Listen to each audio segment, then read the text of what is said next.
Evelyn Ashcroft pulled the sapphire brooch from the letter with bare hands and held it up to the morning light, and every thought she had ever had about her marriage collapsed into silence. It was hers. It had always been hers. And yet here it was, returned by a seamstress on Tremont Street who had found it pinned to another woman's gown. Nathaniel had given it away. Given away 80 years of Ashcroft blood like it was nothing. Evelyn set the brooch down on the desk, folded her hands, and made a decision that would change everything. If you're new here, subscribe and follow this story all the way to the end, and drop a comment telling me what city you're watching from. I want to see exactly how far this story travels. The letter had no name on the outside. That was the first thing Evelyn noticed when Mrs. Pratt set it on the breakfast tray. No sender, no return address, just her name written in a careful, deliberate hand that belonged to someone who had thought a long time before picking up the pen. She did not open it immediately. She finished her tea. She watched the summer light move across the east wall of the dining room, the way it did every morning at this hour, slow and golden and indifferent to everything happening beneath it. Then she broke the seal and read. She read it once, then she read it again. Then she set it face down on the table, pressed both palms flat against the wood, and breathed. The letter was from a woman named Carolyn Marsh, a seamstress on Tremont Street. The handwriting was plain and honest, and carried the particular weight of someone who had argued with themselves for weeks before finally deciding that silence was the worst choice. Mrs. Ashcroft, it began. I am not a woman who involves herself in the affairs of others. But I have a conscience, and I have seen something I cannot unsee. A young woman had been coming to Caroline's shop since January. Her name was Charlotte Winslow. She was 22, the daughter of a merchant ruined by debt and fire. She had been ordering gowns on a gentleman's coin, quietly, consistently, without explanation. 3 weeks ago, she had brought in a brooch for repair.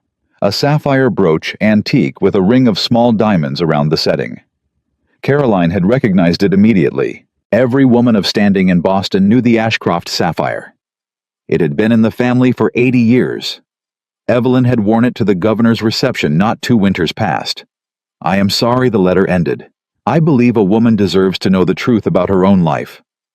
Evelyn sat with that sentence for a long time. Then she stood cross-eyed to the writing desk in the east room, unlocked the small drawer on the right side, and placed the letter inside with the precision of someone filing a legal document. She locked the drawer, put the key in her pocket, went to the bell pull, and rang twice for Mrs. Pratt. Send word to Samuel Bradford's office, she said when the housekeeper appeared. Tell him I need to see him today. Tell him to bring his ledgers. Mrs. Pratt's eyes moved once to the writing desk, then back. Shall I tell him the nature of the business, ma'am? Tell him it concerns the estate accounts. Evelyn turned back to the window. And Mrs. Pratt, not a word of this errand to anyone. Not the kitchen, not Thomas, no one. Yes, ma'am. Thank you. When she was alone again, Evelyn allowed herself 1 full minute of stillness. She stood with her hands clasped loosely at her waist, spine straight. A posture so old it had stopped being effort long ago, and she thought about Nathaniel. 14 years. She had been 22 when she married him. He had been 30 already building the shipyard that would eventually make him one of the most prosperous men in Massachusetts. He had not been effortlessly charming. She had never been drawn to effortless men, but he had been deliberate about it, which she had found more interesting. He worked at being worthy of regard. He did not always succeed, but he had tried, and she had respected the trying. She had believed for a very long time that underneath the ambition and the pride there was a man who was fundamentally honest. She pressed one hand against the window glass. It was cool even in summer, and the solidity of it was something she needed right then. She had been wrong about him. The question now was not how she felt. She knew how she felt. She had felt it the moment she read the letter, a kind of cold, certain grief, the way a bone knows it is broken before the pain arrives.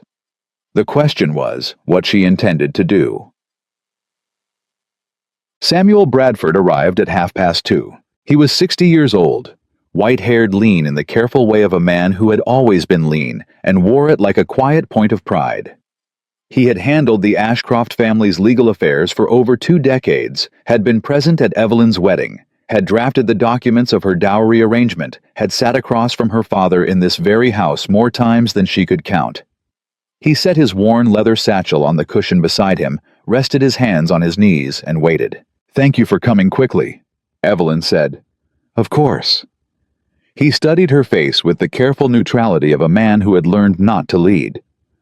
"You said it concerned the estate accounts." "It does. But first, I need to ask you something directly, and I need you to answer me the same way." She held his gaze without blinking.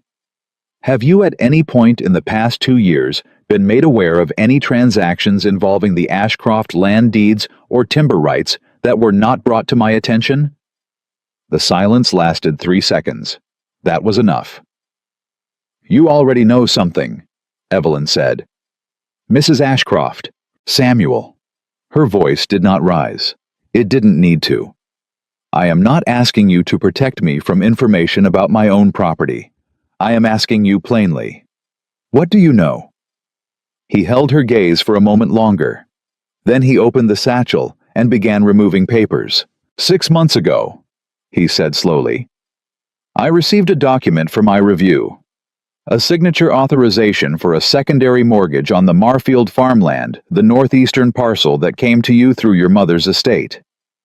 He unfolded a document and smoothed it flat on the table between them. "The signature appeared to be yours." "It is not my signature," Evelyn said. Samuel stopped. "Look at the letter E," she said. "I curve it inward. This one extends outward. Whoever copied my hand did not study it closely enough." She did not touch the document. She simply looked at it. "How many?" "3 that I have seen." He paused. "There may be more." "There are more."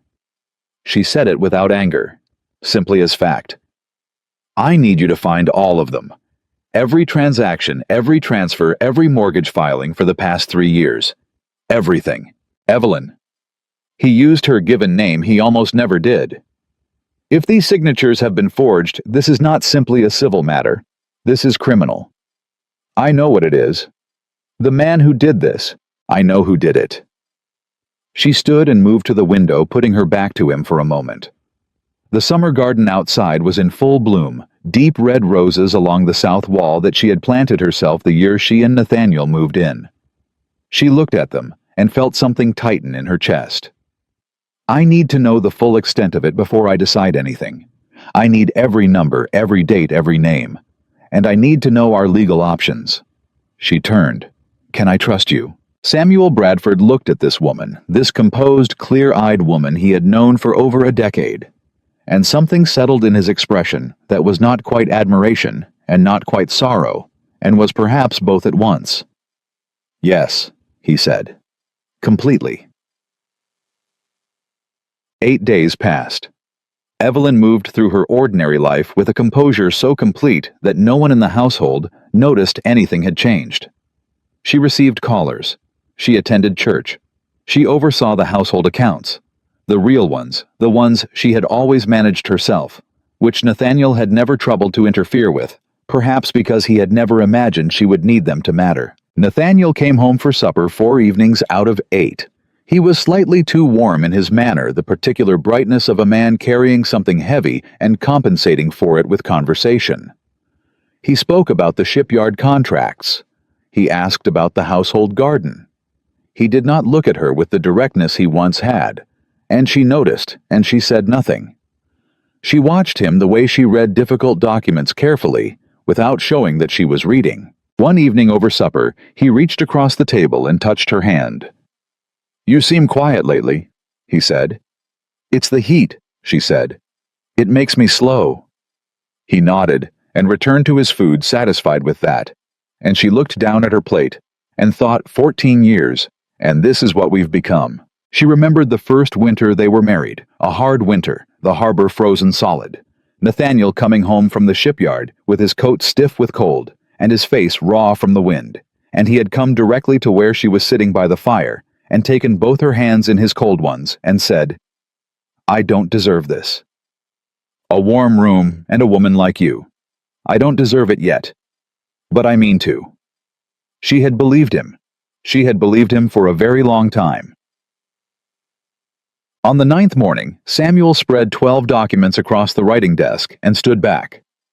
Evelyn examined each one without touching them. She read them the way a judge reads evidence, starting from the margins, checking the dates following the paper trail from one name to the next and back again. When she finished, she was quiet for a moment.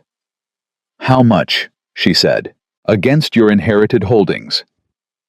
Samuel removed his glasses and pressed 2 fingers to the bridge of his nose. "Roughly $11,000. The room held very still. "Is the shipyard solvent?" she said. "Barely. The Navy contracts have helped, but if they don't renew—" He didn't finish it. "They won't cover this," she said. "No." Evelyn straightened the documents into a single pile. Her hands were perfectly steady. "I want copies of everything. Keep the originals locked, not in the general files. A separate case."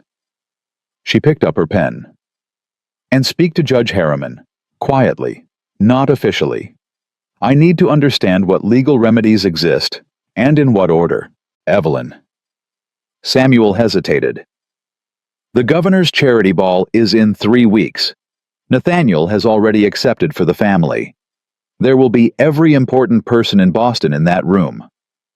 "I know. If something were to come to light in a public setting—" She looked up at him, and there was something in her face, not anger, not grief, something beyond both of them that made him stop. "Leave the timing to me," she said.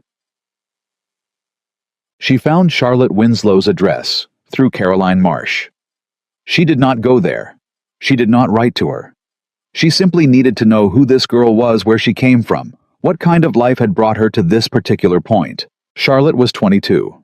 Her father had been a decent man, undone by a warehouse fire and 3 years of bad luck. The family had sold their house on Summer Street and moved to a boarding house in the South End. There was an invalid mother, 2 younger sisters. They were the kind of family that holds itself together with pride, and very little else, the kind that cannot afford to appear as desperate as they are. Nathaniel had met Charlotte at a charity auction the previous autumn. Of course he had. Evelyn sat with what she knew for a long time. She had expected rage, the hot, consuming kind. And instead, she found something slower and heavier. Not toward Charlotte, toward the shape of the thing, toward the calculation of it. A man who had looked at a frightened girl in reduced circumstances and understood exactly what she needed to hear, and had said it, and had given her a brooch that was not his to give. Charlotte was not innocent. But she was also not the architect. That man would be home Thursday evening, asking whether the cook had done anything new with the summer fish. 2 days before the governor's ball, Evelyn called on Margaret Livingston. Margaret was 68, a widow, and the kind of woman who had long since stopped needing anyone's permission to say exactly what she thought. She had known Evelyn since childhood. She was also on the committee that arranged seating for the governor's ball. They sat in Margaret's front parlor. The tea was excellent. For 15 minutes they spoke of nothing. The heat, the new minister, Margaret's granddaughter's engagement to a young man from Connecticut. Then Margaret set down her cup. "Tell me," she said. Evelyn told her. Not the documents, not yet. But enough. Enough so Margaret understood the nature of what was unfolding, and enough so she could choose whether to help with clear eyes. Margaret listened without a single interruption. When Evelyn finished, the older woman was quiet for a moment. Then, "The seating chart," Margaret said. "I'm not asking for anything improper. To ensure a certain young woman is placed beneath the brightest chandelier in the room, where every person of consequence in Boston can observe her throughout the entire evening." Margaret picked up her cup again. "That is not improper, my dear. That is committee work." Evelyn's mouth moved the smallest possible version of a smile. "Are you certain you can walk into that room?" Margaret said. "Yes." "And stand in the same space as him without letting him see a single thing you're not ready for him to see?" "Yes." Margaret studied her. One long, steady look. Then she nodded, the kind of nod that means the matter is settled and will not be revisited. "Then we shall see what Thursday evening brings," she said. "I have always believed that the truth properly presented is the most elegant thing in any room." Evelyn looked out through the parlor window at the bright summer street, at the city that had watched her be a daughter, a wife, a keeper of a name and a house, and 14 years of a life she had built in good faith. She thought about the brooch, about 12 documents spread across a desk in the morning light, about a girl in the South End who had reached for warmth and found a lie, about a man who had sat across from her at supper and touched her hand and asked why she was quiet. And she thought about Thursday evening, about the moment the doors of the governor's ballroom opened, about what it meant to walk into a room and already know everything the room did not yet know you knew. She set her teacup down. Thursday, she thought. Let him have until Thursday. Thursday came and went without incident. That was the thing about Evelyn Ashcroft that most people in Boston had never quite understood. She was not a woman who moved when other people expected her to move. She had learned that from her father, a man who had once said to her when she was 12 years old, and furious about some injustice she could no longer remember, "The person who acts first rarely acts best. Wait until you know everything, then move once and move completely." She had not fully understood that lesson at 12. She understood it now, so she waited. She went to the governor's ball on Thursday evening on Nathaniel's arm, wearing the ivory silk gown she had commissioned 3 weeks prior, before any of this, when she had still been a woman who ordered gowns without a second purpose in mind. She smiled at the right people. She accepted compliments on her garden, on her household, on the new addition to the Ashcroft Charitable Foundation. She shook the governor's hand and spoke about the summer heat and the harbor and whether the Navy contracts would bring more work to the Boston shipyards. She did not look for Charlotte Winslow. She didn't need to. Margaret had seen to the seating arrangement with the quiet efficiency of a woman who had been managing social events since before most of the guests were born. Charlotte was placed at a table directly beneath the largest chandelier in the east wing of the ballroom.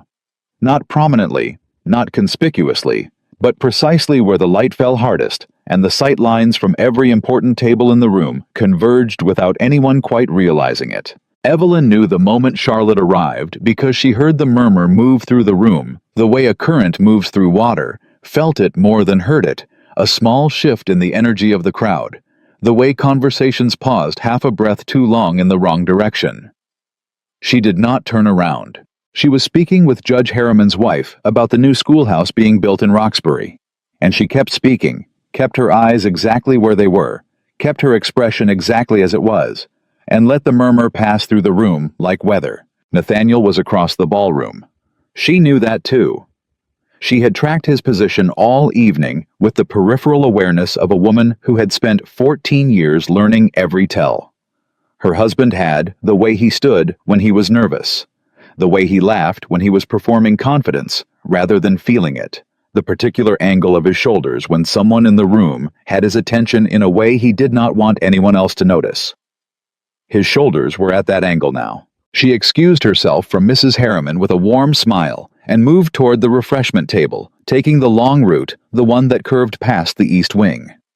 She did not stop. She did not slow. She simply passed close enough to Charlotte Winslow's table to see in a single glance what every other woman in the room had already seen. The brooch. The Ashcroft sapphire pinned to the bodice of a pale blue silk gown, catching the chandelier light with the casual confidence of something that had always belonged exactly where it was. Evelyn kept walking. Her hands were steady. Her pace was even.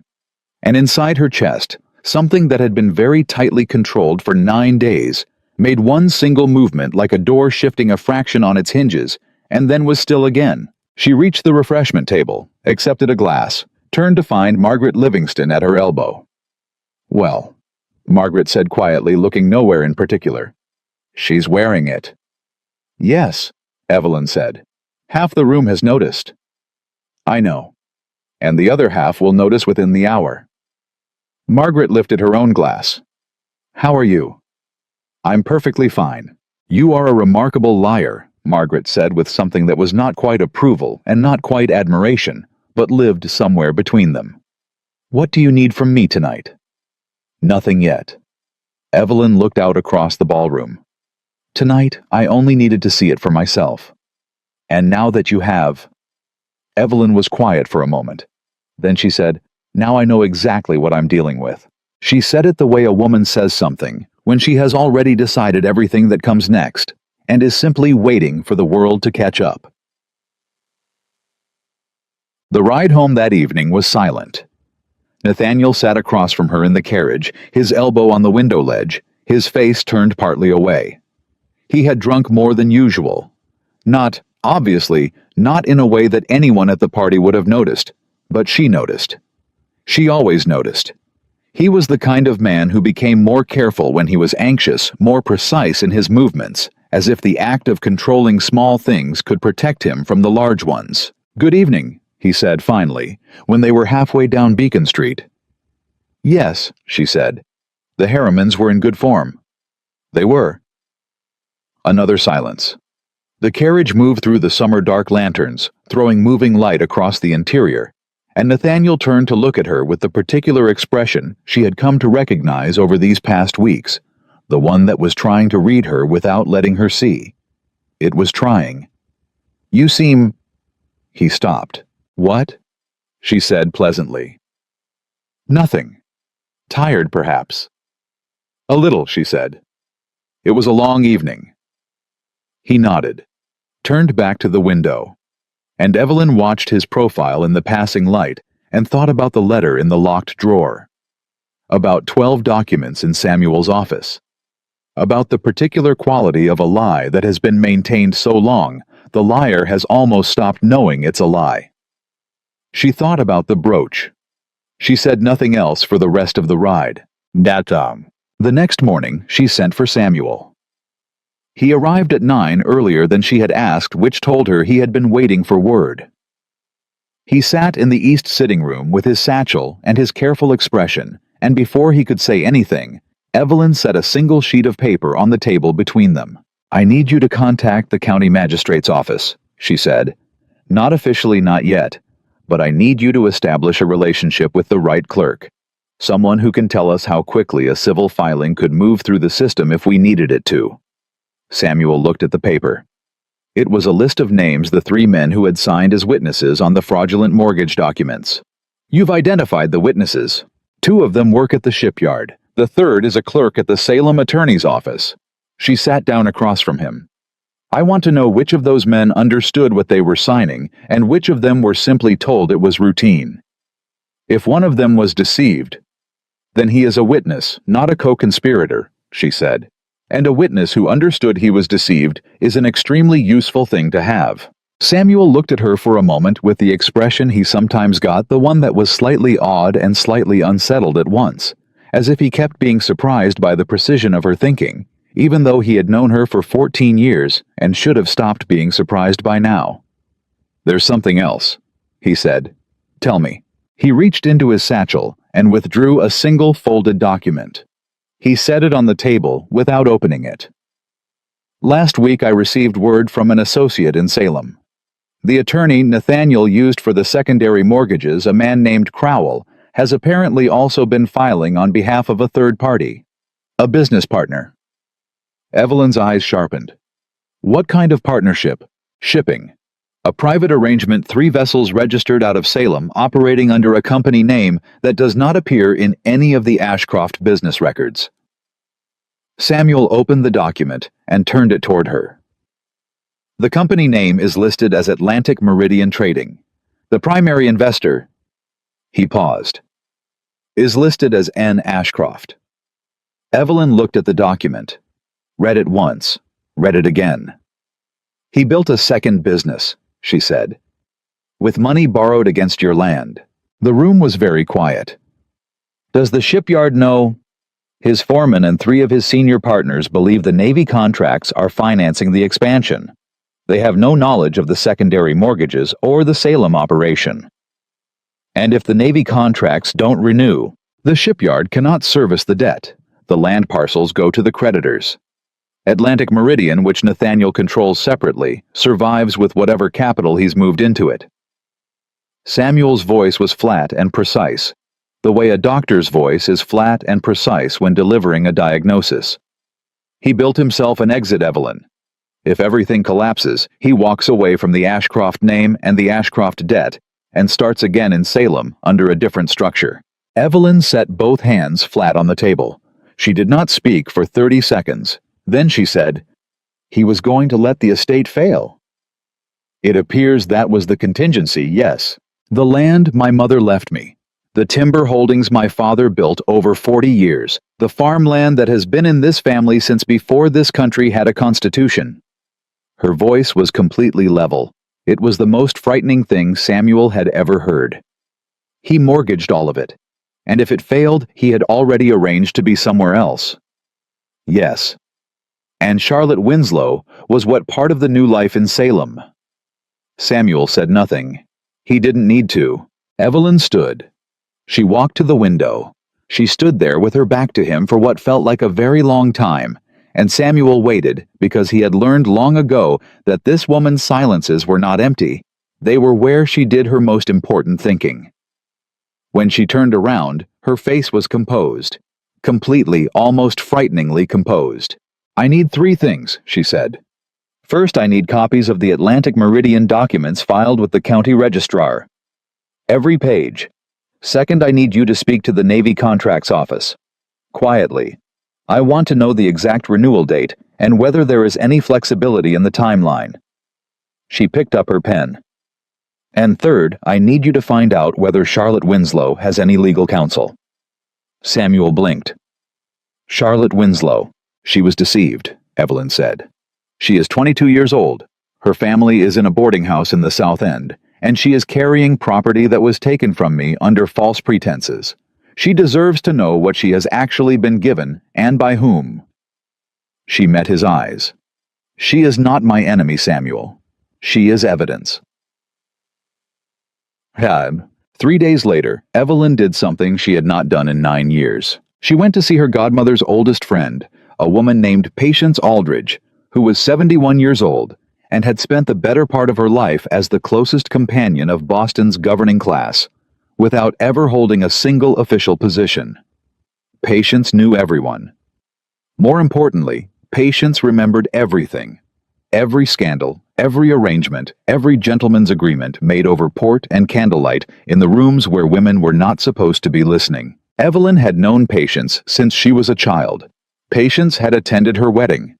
She had sent a gift when Evelyn lost her first pregnancy, and another when she lost the second, and she had not mentioned either of those losses in the years since, which was exactly the right thing to do, and which Evelyn had never forgotten. They met at Patience's house on Chestnut Street in the back sitting room that looked over the garden.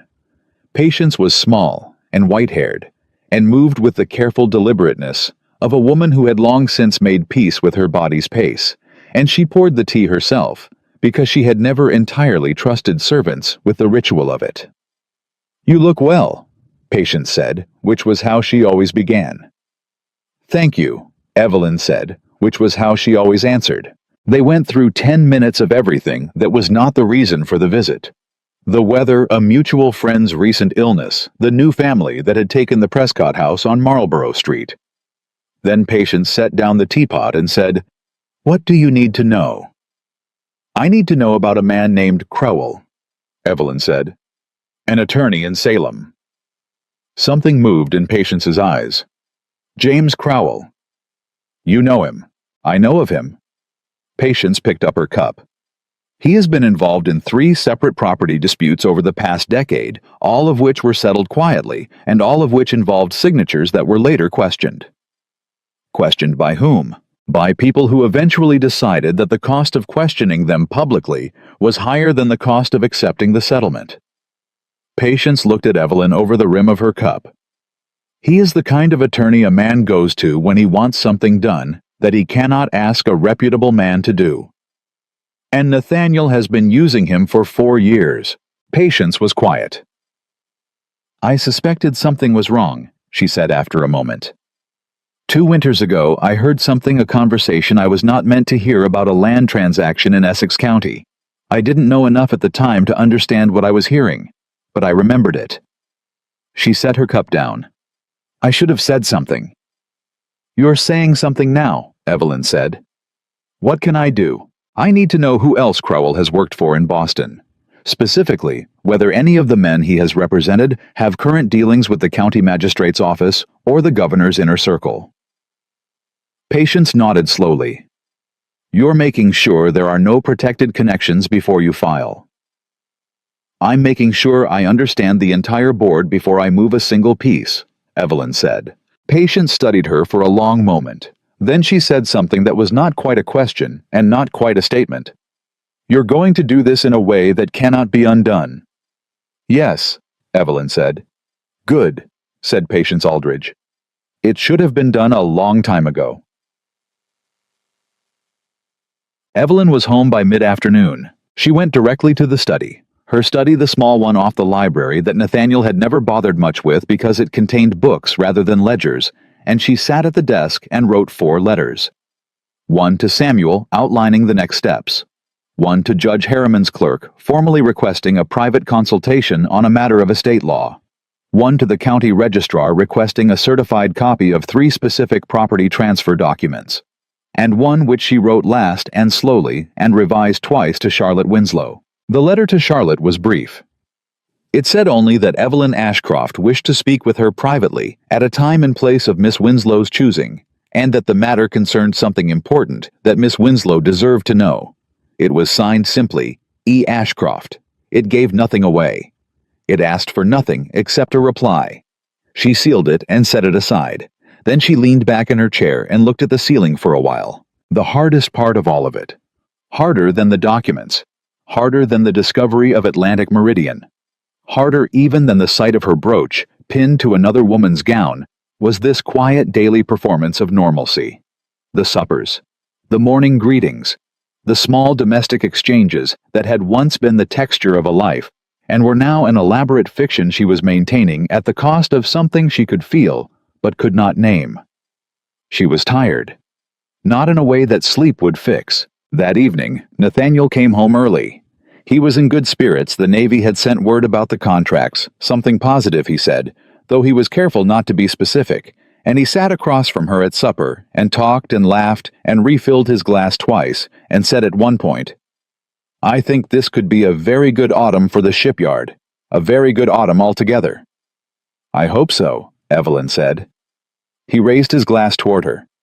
A small toast, easy and unthinking. To us, he said. She raised hers.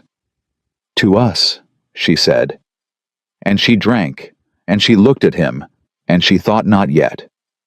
But soon. Charlotte Winslow sent a reply 2 days later. It came in the same careful handwriting as Caroline Marsh's letter, deliberate, controlled the handwriting of someone who had been taught to write properly and took it seriously, even when she was frightened, which Evelyn suspected she currently was. The letter was brief. It said that Miss Winslow would receive Mrs. Ashcroft at the boarding house on Dedham Street at 10 o'clock on Wednesday morning, if that was convenient. It said nothing else. It was the bravest thing Evelyn had seen in weeks. Wednesday came. Evelyn went alone. No carriage with the Ashcroft crest on the door, no household attendant. She wore a plain gray wool traveling coat that could have belonged to anyone, and walked the last 2 blocks herself in the summer heat, and she climbed the narrow stairs of the boarding house and knocked at the door of the 3rd-floor room. Charlotte opened it almost immediately, which meant she had been standing close to it, which meant she had been waiting. She was, in fact, exactly as the seamstress had described her. 22 pretty in the soft, slightly fragile way of someone who had once been comfortable and had not yet fully adjusted to not being so. Her dress was the pale blue one from the governor's ball. She had put it on for this, Evelyn realized, and then felt a small ache for the calculation behind that choice. The way a young woman facing the wife of the man who had deceived her would reach for the best thing she owned would want to feel, if nothing else, presentable. The brooch was not on the dress. Mrs. Ashcroft, Charlotte said. Her voice was steadier than Evelyn expected. Please come in. The room was small and clean.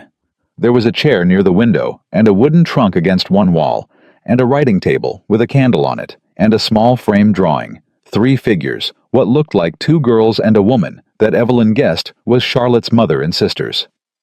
Charlotte gestured to the better of the 2 chairs and remained standing herself, which was technically incorrect by every rule of hospitality, but which Evelyn understood completely. "Sit," Evelyn said. "Please, both of us." Charlotte sat.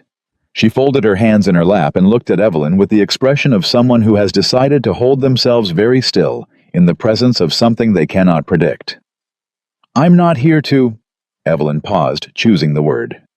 "I'm not here to accuse you of anything. I know what I did," Charlotte said quietly. "I knew he was married. He told me—" She stopped, started again. "He told me that the marriage had been that it was over in all but name, that you had both agreed." "I see. I know now that was—" Charlotte's voice caught once. She steadied it. "I know now that wasn't true." "When did you know?" "2 months ago." She looked at her hands. "He told me 3 different stories about where he'd been on a Tuesday evening. He didn't even seem to notice they were different. And then I started thinking about other things he'd said, other things that didn't quite fit together." She looked up. "How long have you known about me?" 9 days before the governor's ball," Evelyn said. Charlotte closed her eyes briefly. "The brooch," she said. "Yes, I didn't know it was yours. He told me it had belonged to his aunt, that it had been left to him." Charlotte's jaw tightened slightly. "I should have asked more questions." "He is a man who anticipates questions," Evelyn said. "He had answers prepared." A silence. Then Charlotte said, "What do you need from me?" It was such a direct question, so unadorned, so stripped of pretense, that Evelyn felt a sudden and unexpected respect for this young woman sitting across from her in the rented room, with her folded hands and her best dress, and her eyes that were frightened but clear. "I need to know," Evelyn said carefully, "whether he gave you anything else, documents, letters, anything that referenced property or business arrangements or a company in Salem." Charlotte's eyes changed, minutely, but Evelyn caught it. "He gave me a letter once," Charlotte said slowly. "I thought it was— he said it was a promissory note, a formal promise, that when things were settled he would provide for me, for my family." "Do you still have it?" Charlotte stood. She went to the wooden trunk against the wall, knelt and opened it. She moved several folded garments aside, reached to the very bottom, and withdrew a small oilskin packet tied with a thin cord. She held it for a moment looking at it. Then she brought it to Evelyn and held it out. Evelyn took it. She did not open it yet. "Charlotte," she said, "I want you to understand something. What I am doing, what I have been doing for the past 3 weeks, is not about punishing you. It is about protecting something that belongs to my family and to the people who depend on this estate. The farm workers, the tenants, the charitable foundation that my mother built." She met the young woman's eyes. "You were deceived. That is not nothing. And it is not your fault in the way that matters most." Charlotte looked at her for a long moment. "And him," she said. "What happens to him?" "He will answer for what he did," Evelyn said. "Not through anger, not through spectacle, through truth." Something in Charlotte's face shifted, a complicated movement.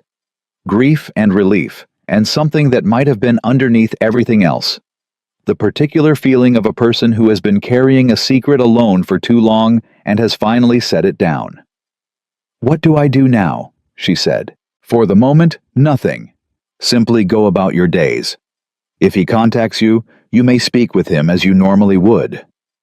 Evelyn stood tucking the oilskin packet into the inside pocket of her coat.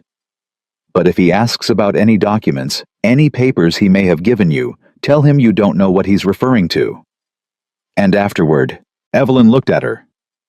"Afterward," she said, "you will have a choice to make about what you want your life to be, and I believe you will make a better one than the last." She left the boarding house and walked back to where her driver was waiting, and she did not speak the whole way home. She sat with the oilskin packet in her coat pocket and the weight of what it contained and what it meant. And she thought about Nathaniel, about the letter he had written, the promises he had made, the life he had been quietly constructing in the margins of the one she thought they shared. He had been very thorough. She had to give him that. But he had not been thorough enough. Yuck. When she arrived home, Mrs. Pratt met her at the door. "Mr. Bradford is here, ma'am," she said. He's been waiting nearly an hour. He says it's urgent." Evelyn handed over her coat, keeping the pocket's contents in her hand, and went directly to the east sitting room. Samuel was standing when she entered, which he almost never did. He had the look of a man who had spent the last hour rehearsing something difficult. "Samuel," she said, "sit down and tell me." He sat. He opened his satchel and removed a single document thicker than the others, folded several times. "The Navy contract renewal," he said. "My contact at the contracts office sent word this morning. The final renewal decision is being made in 6 weeks. That's sooner than I thought." "Yes." He paused. "And there's more. Nathaniel was at the contracts office 3 days ago. He made a formal presentation. He was apparently very persuasive, very confident." Samuel looked at her carefully. "He is operating as though he has already secured the renewal. He has spoken to 2 of his senior shipyard partners about expanding the workforce. He has made commitments." "He's accelerating," Evelyn said. "Yes, which means he is trying to move faster than I am." She sat down slowly and looked at the document in her hands, the one from Charlotte, still folded, still unopened. "He doesn't know what I know, but he knows something is shifting. He can feel it." "How?" "Because he is a careful man," she said. "And careful men recognize when the atmosphere around them changes, even when they can't identify why." She looked up. "He's trying to secure himself before I can act." "Then we need to move." "We will." She set the document on the table and opened the oilskin packet from Charlotte, unfolded the letter inside, read it twice, then handed it to Samuel. "This changes the timeline." Samuel read it. His expression, already serious, went very still. "This is a transfer document," he said.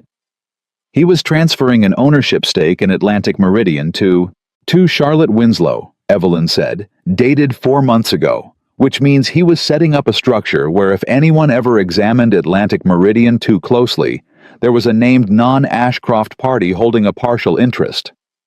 She looked at him directly. He was using her as legal cover, Samuel, not just as... She stopped. He was using her in every possible way. Samuel set the letter down very carefully, the way a person sets something down when they are afraid of what their hands might do if they hold it any longer. "Evelyn," he said, "what do you want to do?" She was quiet for 5 full seconds. Outside the window, the summer afternoon moved on without them. Birds' cartwheels, the distant sound of the harbor.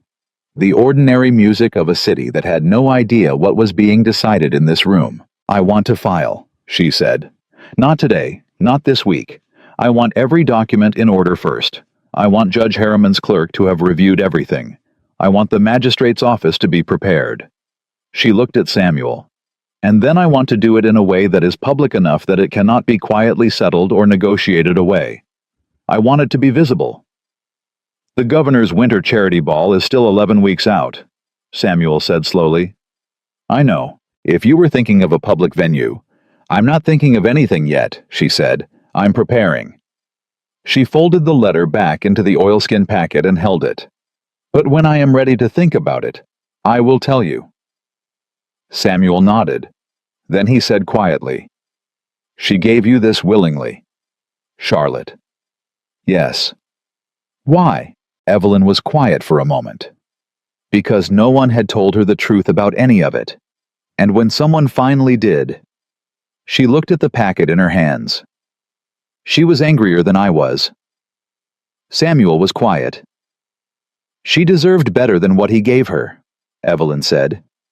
"So did I." She stood straightened and looked at him with the clear, level gaze that he had come to understand meant she had arrived somewhere final. "Now let's make sure he answers for both." That night, long after the household had gone quiet, Evelyn sat alone in the east room with a single candle and the stack of letters and documents spread across the desk in front of her.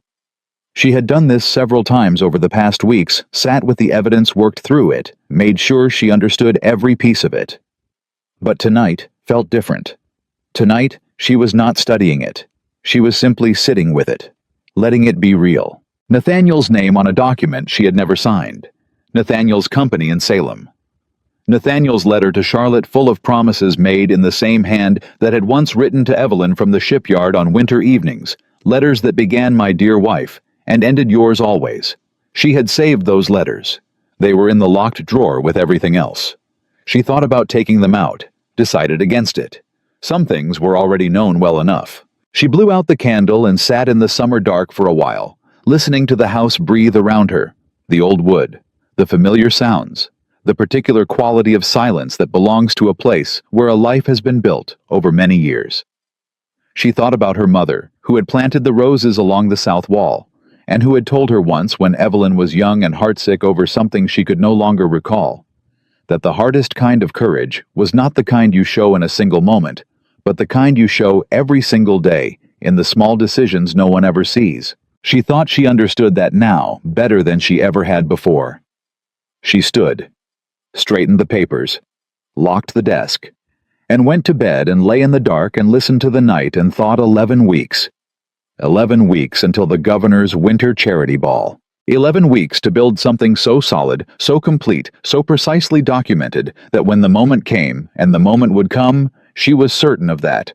Now there would be nothing left to question. No room for a quiet settlement. No possibility of a private arrangement. No way for a careful, thorough, quietly ruthless man to look at what was coming and find an exit he had not yet been closed out of. She had the documents. She had Charlotte. She had Samuel and Margaret and Patience, each of them holding a piece of something larger. All she needed now was time. 11 weeks, she thought again, and closed her eyes. He can have 11 weeks. 11 weeks is a long time when you are waiting. It is almost no time at all when you are building. Evelyn learned this in the way she learned most important things, not from being told, but from living it day by day through the particular discipline of a woman who had decided that this would be done correctly or not at all. She rose early. She worked late. She corresponded with Samuel every 2 days. She met with Judge Harriman's clerk on 3 separate occasions, each meeting shorter and more specific than the last, each one closing another door that Nathaniel might otherwise have walked through. She did not rush, but she did not rest. The weeks moved. August turned heavy and slow the way Boston summers do before they finally break. September came with the first cool evenings and the smell of wood smoke from the hills. October arrived quietly, and with it the final confirmation from the Navy Contracts Office the renewal had been approved. Nathaniel came home that evening with a bottle of French wine he had been saving and set it on the supper table with the satisfaction of a man who believes his future has just been secured. "To good news?" he said, pouring 2 glasses. "To good news," Evelyn said and drank. She had known about the Navy renewal for 6 days. Samuel had told her the morning the letter arrived at the contracts office before Nathaniel had even been officially notified. She had sat with that knowledge for 6 days and said nothing, and now she sat with the wine and watched Nathaniel's face in the candlelight, satisfied, expansive, already moving in his mind toward the next thing, and she thought about what it meant that he could look at her this way. With such ease, such perfect, practiced ease. "The expansion will begin in the spring," he said. "New dry dock, probably 40 additional men." "That's a significant undertaking," she said. "It's a significant opportunity." He set his glass down. "Boston is changing. The men who position themselves correctly now will define the next 20 years. And you intend to be one of them." "I intend for us to be," he said, and looked at her with an expression that was so precisely calibrated to warmth and partnership that for one single moment something in her chest moved old muscle memory, the reflex of a woman who had loved this man for a long time. And then it was gone. "Of course," she said. He went to bed happy that night. She stayed in the East Room until midnight, going over the final documents with Samuel's annotations in the margins, checking every date, every name, every number. When she was finished, she locked them in the case she kept under the floorboard behind the writing desk, a precaution Samuel had suggested, and she had adopted without question. Then she went upstairs and lay in the dark beside her sleeping husband and stared at the ceiling and counted the days. 22 remained. The first crack appeared 9 days before the ball. It came not from Nathaniel, but from the shipyard, specifically from a man named Gerald Howe, one of Nathaniel's 3 senior partners, who had apparently spent the better part of a Tuesday afternoon trying to reconcile the shipyard's financing records with the expansion projections, and had arrived at numbers that did not add up in any direction he tried. Samuel heard about it through his contact at the contracts office, who had heard it from Howe's own clerk. Howe had not yet gone to Nathaniel with his questions.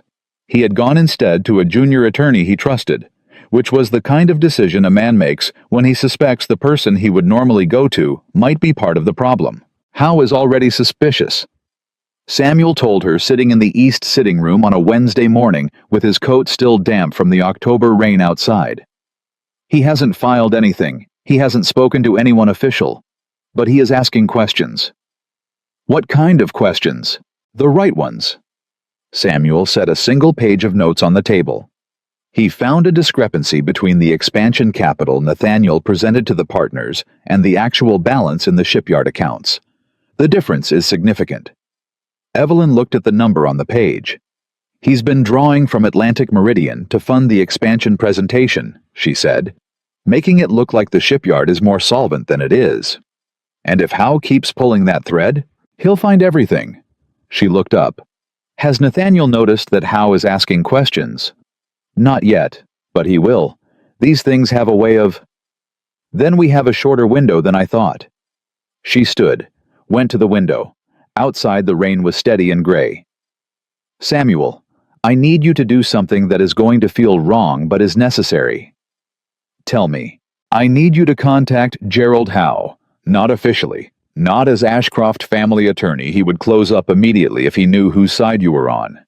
Go as a colleague, a fellow member of the bar with a general concern about a filing irregularity you've noticed. She turned. Give him just enough to confirm his instincts. Not everything. Just enough so he knows he is not wrong. Samuel was quiet for a moment. If Nathaniel finds out, he won't. Not in time. She met his eyes. Howe is an honest man. If he believes something criminal has happened, he will go to the right people. And if the right people are already receiving information from 2 independent directions... She left the sentence open. Samuel understood. It becomes much harder to quietly settle. Yes. He nodded slowly. And the timing. Before the ball. She said it simply. I want Howe's questions on record before the governor's winter charity ball. I want there to already be a thread being pulled when I arrive that evening. 6 days before the ball, Nathaniel found out about Howe. Evelyn knew the moment he came home that evening. She had learned over 14 years the complete vocabulary of his moods, and this one she had never seen before. Not anger, not guilt. Something colder than both. He was very still over supper in the way a man is still when he is calculating, and he spoke very little, and twice she caught him looking at her with an expression she couldn't read, and that he dropped immediately when their eyes met.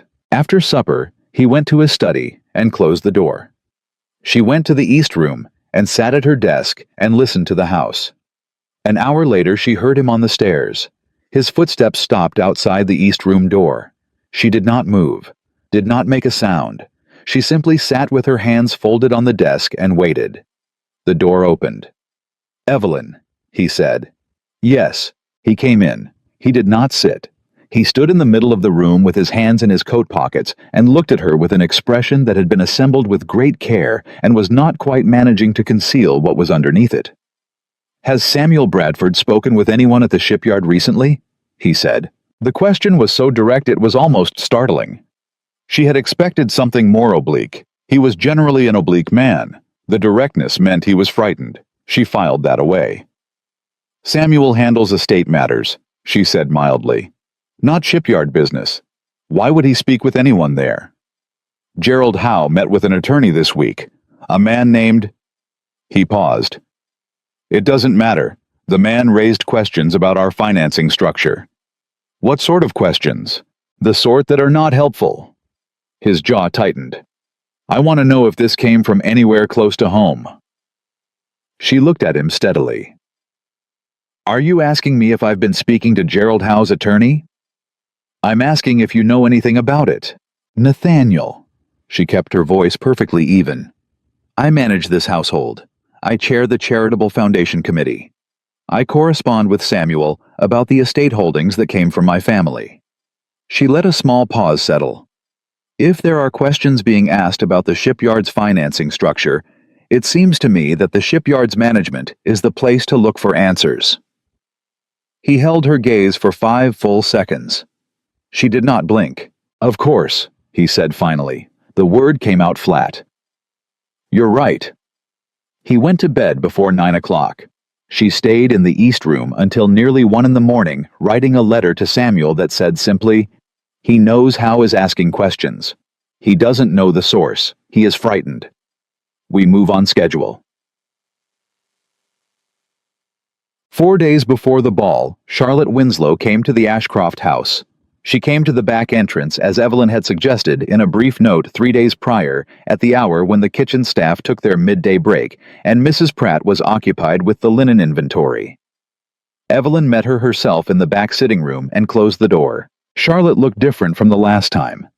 She was wearing a plain brown dress, not the blue one, and her hair was simply done, and she looked older than 22, in the way that a person looks older when they have been doing a great deal of thinking in a short period of time. "He came to see me," Charlotte said before she had fully sat down. Evelyn went still. "When? 3 days ago." "He—" Charlotte pressed her hands together in her lap. "He wanted the letter back, the transfer document. He told me he needed it for a legal filing and that he would return it." "What did you tell him?" "I told him I had burned it." She looked up. "He believed me. I could see that he believed me because he—" She stopped. He was relieved. He smiled. And something about the way he smiled, her voice caught once, then held. I understood then completely what I had been to him. Not a person he cared for. A piece of a structure. Something he had placed somewhere useful. The room was very quiet. "Charlotte," Evelyn said carefully. "Are you all right?" "No," Charlotte said. "Then, yes, I will be." She straightened. "I want to come to the ball." Evelyn looked at her. "I know I wasn't invited," Charlotte said. I know what it would look like. I know what people would say." She met Evelyn's eyes with a directness that had not been there the first time they met. "But I want to be in that room. I want to look at him when I want to see it." Evelyn studied her for a long moment. "It will not be comfortable. I'm not looking for comfortable. People will recognize you. People will talk. They're already talking." Charlotte's chin came up slightly. "At least this way, I'll be there for a reason." Evelyn thought about it. She thought about the seating plan, about Margaret, about the movement of the evening as she had constructed it in her mind over the past 11 weeks. She thought about what it would mean to have Charlotte in that room, not as a decoration, not as a victim on display, but as a witness. A woman who had been deceived and had chosen in the end to stand on the right side of the truth. "I'll speak with Margaret," she said. Charlotte released a breath. "Thank you. Don't thank me yet." Evelyn looked at her steadily. "When the moment comes, and it will come, Charlotte, I promise you it will. I need you to be composed. Whatever you feel, whatever you want to say to him, you hold it. You let the truth do the work. Can you do that?" Charlotte looked at her for a long moment. "You've been doing it for 11 weeks, she said. "I think I can manage one evening." Evelyn almost smiled. "Yes," she said. "I think you can." Yet, the night before the ball, Samuel came for the last time. He spread the complete file across the writing desk. Every document, every certified copy, every notation from Judge Harriman's clerk, the Atlantic Meridian papers, the forged signature analyses, the transfer letter from Charlotte, the testimony affidavit from James Crowell's former clerk, who had finally agreed to speak in exchange for immunity from prosecution. He laid it all out with the care of a man who had spent 40 years understanding that the difference between justice and injustice was often nothing more than the quality of the paperwork. "It's complete," he said. Evelyn stood across from him looking at it. All of it. Everything she had gathered and verified and protected over 11 weeks. She looked at it the way a person looks at something they have built a long time and are seeing whole for the first time. "The magistrate's office has been briefed," she said. "Yesterday afternoon, Judge Harriman himself reviewed the filing summary. He will have 2 officers present at the ball, not in uniform, not visible, but present in the event that things move quickly and a formal action needs to be initiated. And Gerald Howe has filed a formal complaint with the Shipyard Partnership Board. Quietly. They will hold their response until after tonight." Samuel paused. His business partners know Evelyn, all 3 of them. They've known for 4 days. She looked up sharply. "Nathaniel doesn't know they know. He met with them yesterday and apparently found nothing in their manner to alarm him. They are professionally composed men." "My God," she said quietly. "He is going to walk into that ballroom tonight, believing he has managed this. Believing Howe is an isolated problem. Believing the Navy contract secures him." Samuel looked at her. He has absolutely no idea what is in that room waiting for him. The weight of that settled over her, not triumphant, not cruel. Something more complicated, something that felt almost like grief for the man she had thought she married, and something that felt almost like relief that she had not in the end been wrong about herself. "The governor," she said. "He's expecting me to address the guests. At 9 o'clock, the usual charitable foundation remarks." Samuel looked at her carefully. "What you say beyond the foundation remarks is entirely at your discretion. I know." She began to stack the documents back into order. "I want copies of everything given to the governor's secretary before the ball begins. Delivered this evening not through official channels.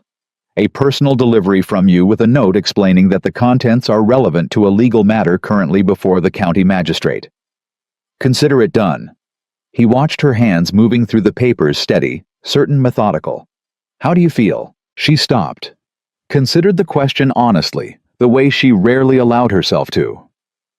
"I feel," she said slowly, "like a woman who has been walking a very long road and can finally see where it ends." She set the last document into the case and closed it. "And I feel ready." The Governor's Winter Charity Ball was the grandest event of the Boston social season, and the winter of 1816 was no exception. The carriages began arriving at 7:30. By 8 o'clock, every family of consequence in Massachusetts was represented in the ballroom: merchants, magistrates, naval officers, clergy, the wives and daughters and mothers who were the actual connective tissue of Boston's social and political life. The room was warm with candlelight and conversation and the particular energy of a large gathering of people who all know each other and are performing to varying degrees the best versions of themselves. Nathaniel arrived with Evelyn at 10 minutes past 8. He was immaculate. Dark coat, white cravat, the easy confidence of a man who has decided that the best defense is the appearance of having nothing to defend. He accepted greetings warmly. He shook hands. He laughed at the right moments. He was by any external measure exactly what he had always presented himself to be: a prosperous, respected, charming Boston gentleman at the height of his social standing. Evelyn moved beside him with a composure so complete that 3 separate women commented on how well she looked. She smiled and thanked them.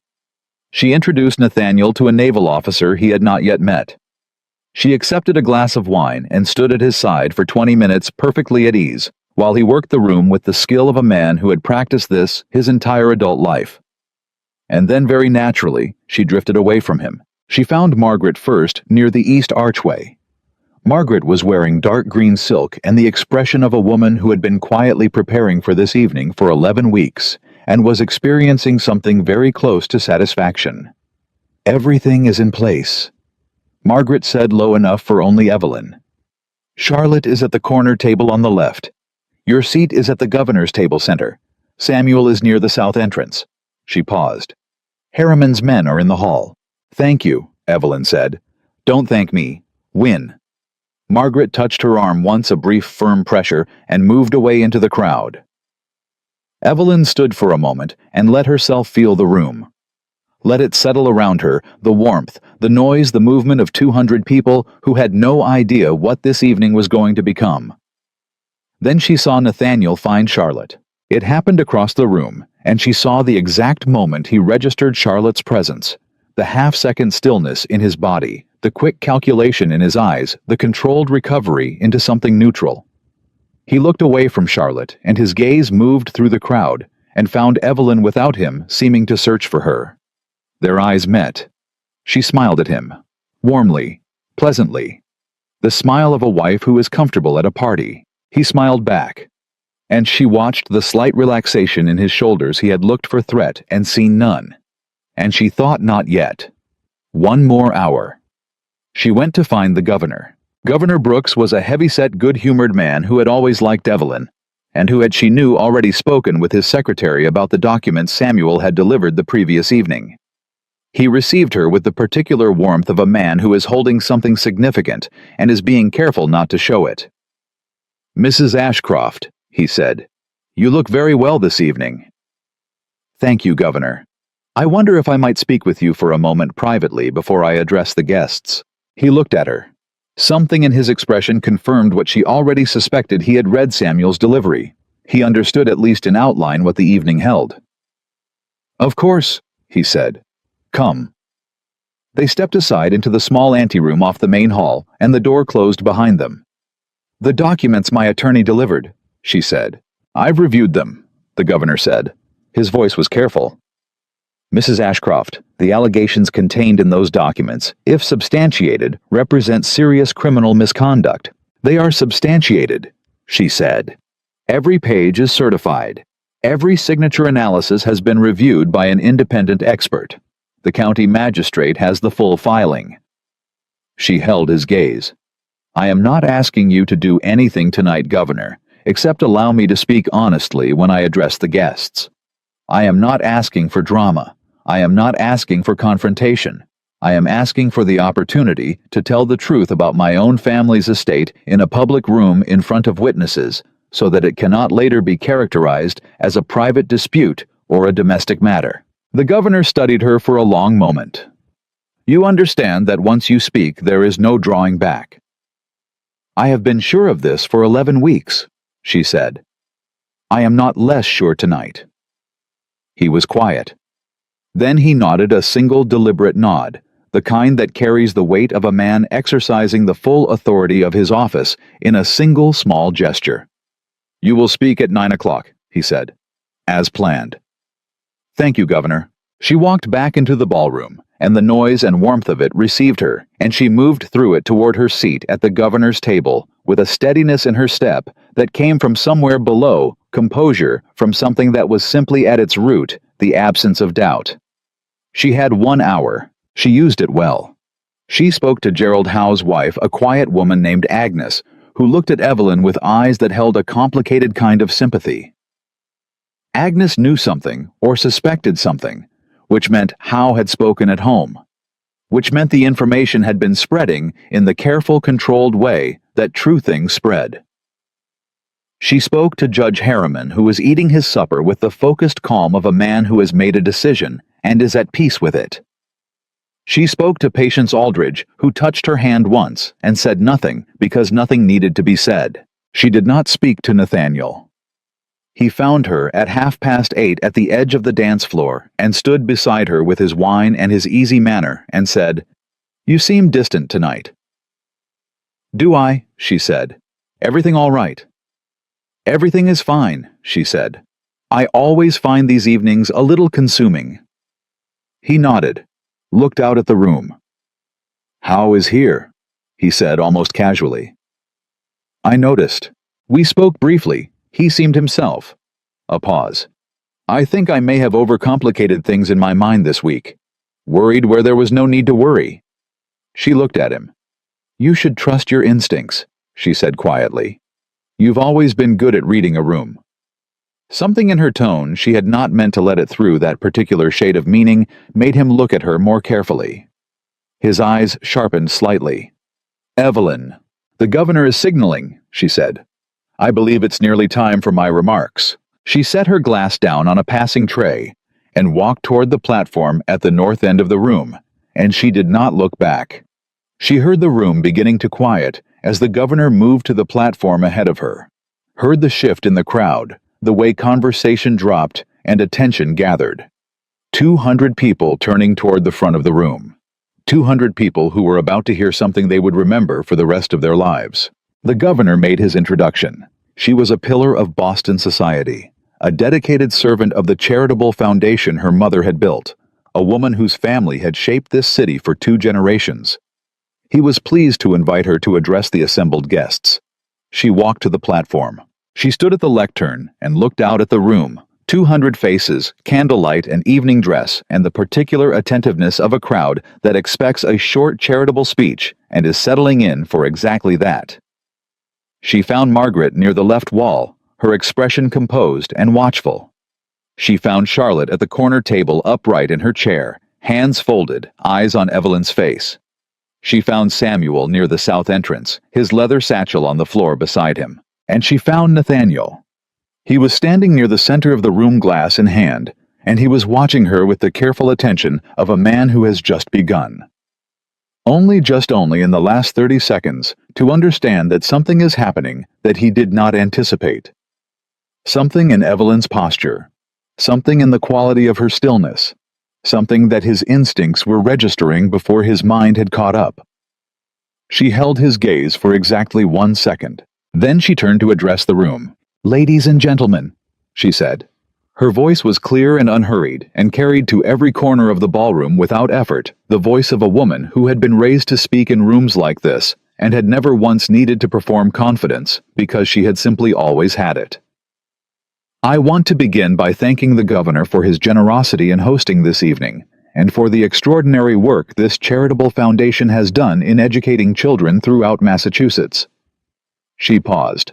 "I also want to speak tonight about something that I believe matters more than any single charitable act. Something that is perhaps the foundation on which all genuine generosity must rest." She looked out at the room. "I want to speak about honesty, about the courage it takes to protect the truth, not when it is easy, but when the cost of protecting it is very high." The room was completely quiet now. She reached to the small wooden lectern where Samuel had arranged earlier that evening a single slim document folder. She did not open it yet. She simply rested one hand on it and continued. "The Ashcroft family has been a part of this city for 80 years, she said. "My grandmother came to this house as a bride in 1736. My mother planted roses in the garden. My father built the timber holdings in western Massachusetts that sustained this family and employed dozens of families for 3 decades. She paused. "I want that legacy to continue. I intend for it to continue. But I have learned in recent months that a legacy can only be protected if the people who hold it are willing to name what threatens it clearly publicly and without flinching." She opened the folder. "Over the past 4 years, property that was left to me by my mother and my father, land, timber rights, and farmland in 3 counties of this state, has been mortgaged without my knowledge or consent. The signatures authorizing those transactions are not mine. They have been analyzed by an independent expert retained by the county magistrate's office, and they are forgeries." She looked up. "The total debt secured against my inherited property without my knowledge amounts to $11,000. The silence in the room changed. It went from attentive to something denser, something charged. "Furthermore," she said, and her voice did not waver by a single degree, "the capital drawn from those fraudulent mortgages was used to fund a private shipping company registered in Salem, Massachusetts, under the name Atlantic Meridian Trading, a company whose existence was hidden from the Ashcroft family attorney, from the Ashcroft shipyard partners, and from me." She looked directly at Nathaniel now across the candlelit room, and she held his gaze with the steadiness of a woman who has been saving this moment for 11 weeks. "The principal investor in Atlantic Meridian Trading is my husband, Nathaniel Ashcroft." The room erupted. Not in shouting, this was not a crowd that shouted, but the wave of sound that moved through 200 people simultaneously was enormous in its own way. The collective sharp intake of breath, the turning of heads, the rapid low exchange of voice to voice as the information spread outward from the center of the room in every direction at once. Nathaniel did not move. He stood in the center of the room with his wine glass in his hand, and his face, she could see it across the distance, going through something complex and uncontrolled and entirely exposed. All the careful assembly of his expression coming apart under the weight of something he had never permitted himself to truly anticipate. She let the sound of the room run for 5 seconds. Then she raised her hand slightly and the room quieted because it was that kind of room and she was that kind of woman. "I want to be clear about what I am doing and what I am not doing," she said. "I am not here tonight to destroy anyone. I am here because the truth about my own family's property deserves to be spoken in a public room by me on my own terms, rather than discovered later in a courthouse where no one who matters to this city is present to hear it." She closed the folder. "The full documentation has been filed with the county magistrate's office and reviewed by Judge Harriman. The legal process will proceed on its own schedule and through its proper channels." She looked out at the room. "I have only one further thing to say." She reached into the left side of her bodice and withdrew something small and glittering. She held it up, not dramatically, not theatrically, simply so the room could see it clearly. A sapphire brooch antique with a ring of small diamonds around the setting. The candlelight caught it and threw it back in every direction. "This brooch has been in the Ashcroft family for 80 years, she said.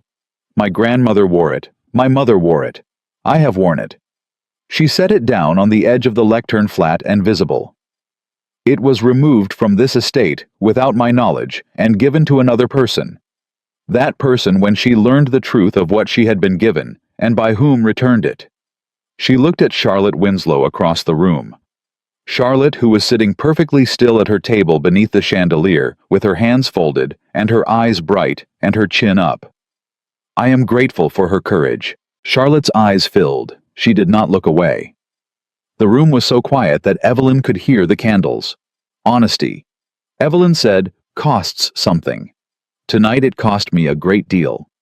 But I have learned from every woman in my family who came before me that integrity is not what you hold on to when it is free.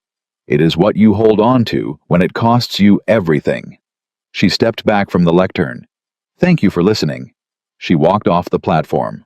The room held its silence for 2 full seconds, that suspended extraordinary silence of 200 people, processing something together, and then the applause began. Not the polite applause of a charitable evening. Something fuller, something genuine, something that started at the tables nearest the platform, and moved outward, and built as it moved until it filled the entire room. Evelyn walked through it without looking at anyone in particular. She was aware of Margaret a few feet away, watching her with an expression that was not quite tears, and not quite triumph, but contained something of both. She was aware of Samuel at the south entrance, his hand resting on the leather satchel, his posture, the posture of a man who has just watched something he is proud to have been part of. She was aware of Judge Harriman rising from his chair and moving toward the south corridor, and she was aware of Nathaniel. He had not moved from the center of the room. He was still standing exactly where he had been when she had begun speaking, and the crowd had shifted and resettled around him in the way a crowd shifts around something that has become very still and is difficult to look at directly. His glass was in his hand.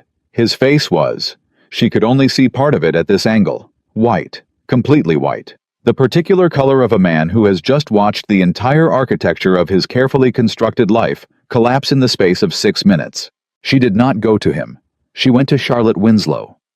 Charlotte had stood when the applause began, and she was still standing, and when Evelyn reached her table, she extended her hand, not offering it to be shaken, but simply extending it open, the way you extend a hand to someone who has been standing in the cold for a very long time. Charlotte took it. "You did it," Charlotte said. Her voice was barely above a whisper. "We did it," Evelyn said. They stood like that for a moment. 2 women, one on each side of a deception that had cost them both something real, and the applause moved around them like weather, like something natural, like something that had always been coming and had simply needed the right moment to arrive. Across the room, Nathaniel set his glass down on a passing tray. He looked at his wife, and she looked back at him, and in that look, which lasted no more than 3 seconds, and which no one else in the room was positioned to fully see everything that had ever been said and not said between them. Everything built and broken and hidden and exposed passed between them without a single word. Then Judge Harriman appeared at Nathaniel's shoulder with 2 men who were not in uniform, but whose bearing made their purpose clear to anyone paying attention. Nathaniel did not fight it. He was not that kind of man. He went quietly, as he had done everything else carefully controlled, with the last of his dignity held against his chest, like something he was still not ready to set down. The room watched him go, and then the room turned back to Evelyn Ashcroft, who was standing with Charlotte Winslow's hand in hers, and the sapphire brooch on the lectern behind her, and 80 years of her family's name intact around her like armor. She had built herself from the truth, and the applause, which had never fully stopped, rose again, and this time it did not stop at all. The applause was still fading when Samuel appeared at Evelyn's elbow. He did not say anything immediately. He simply stood beside her, the way a man stands beside someone after something enormous has just happened, close enough to be present, far enough to give her room to breathe. Around them, the ballroom had broken into the particular kind of organized chaos that follows a public shock, clusters of people pulling together, voices low and rapid heads bent toward each other, with the urgent intimacy of people processing something they had not expected to witness and were already trying to make sense of. Nathaniel was gone. Judge Harriman had moved him through the south corridor with a quietness that was almost anticlimactic. No scene, no struggle, no dramatic final words. He had simply been there, and then he had not been, and the space where he had stood in the center of the room had already closed over him, the way water closes over a stone. "Are you all right?" Samuel said. "Yes," Evelyn said. She meant it, which surprised her slightly. "The magistrate's clerk will need a formal statement from you in the morning. Nothing elaborate, simply a confirmation that the documents filed are accurate and complete. I'll be there at 9. Charlotte was still beside her. She had not let go of Evelyn's hand immediately. She had held it for the full minute after the applause began, and when she finally released it, she had looked at Evelyn with an expression that was not quite gratitude and not quite relief, but was something more honest than either. Something that looked like a person emerging from a long time underwater and taking their first real breath. "I should go," Charlotte said. "You don't have to leave on my account," Evelyn said. "I know." Charlotte looked out at the room, at the faces turning toward them, the curiosity barely veiled behind the social courtesy. "But I think I've been in this room long enough. I think I've done what I came here to do." She picked up her small evening bag from the table. Then she stopped, turned back. "Mrs. Ashcroft Evelyn." It was the first time she had used the given name. "I'm sorry, I know that's not enough. I know it doesn't cover any of it. But I am." "I know you are," Evelyn said. "Go home, Charlotte, sleep, and then figure out what you want your life to look like. That's the only work that matters now." Charlotte nodded once. Then she walked away through the crowd, and the people nearest her stepped aside. Not unkindly. There was something in her bearing, in the straightness of her spine and the quietness of her exit, that seemed to ask for simple dignity and received it. Evelyn watched her go. Margaret appeared at her left side, moving with the unhurried certainty of a woman who has navigated every kind of social situation this city has produced for 40 years. "The governor wishes to speak with you privately," she said. "When you're ready.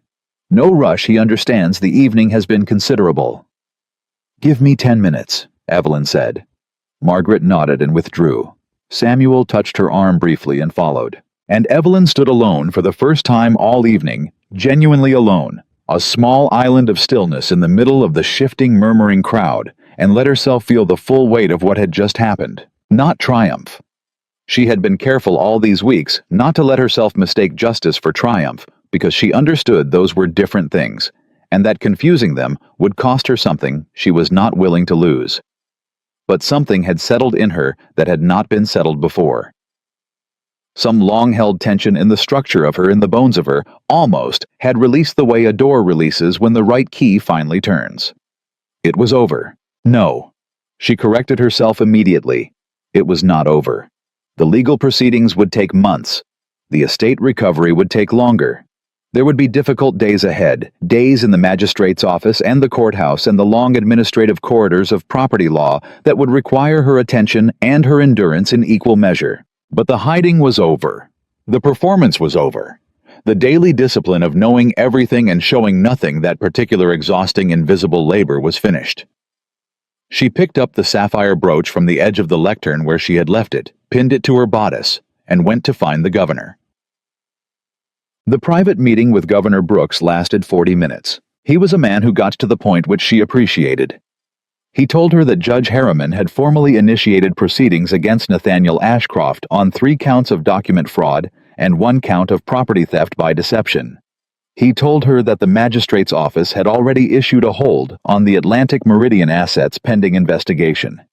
He told her that James Crowell, the Salem attorney, had been contacted and had rather rapidly, according to the governor's information, indicated a willingness to cooperate with the investigation. "Crowell has done this before," the governor said. "I know," Evelyn said.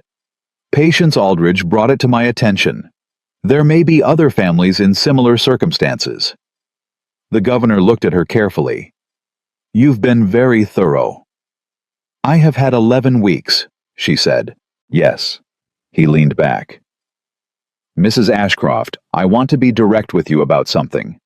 There will be people, good people, people in this room tonight who believe that this matter should have been handled privately, that the governor's ball was not the appropriate venue." "I know," she said. "I'm not one of them," he said.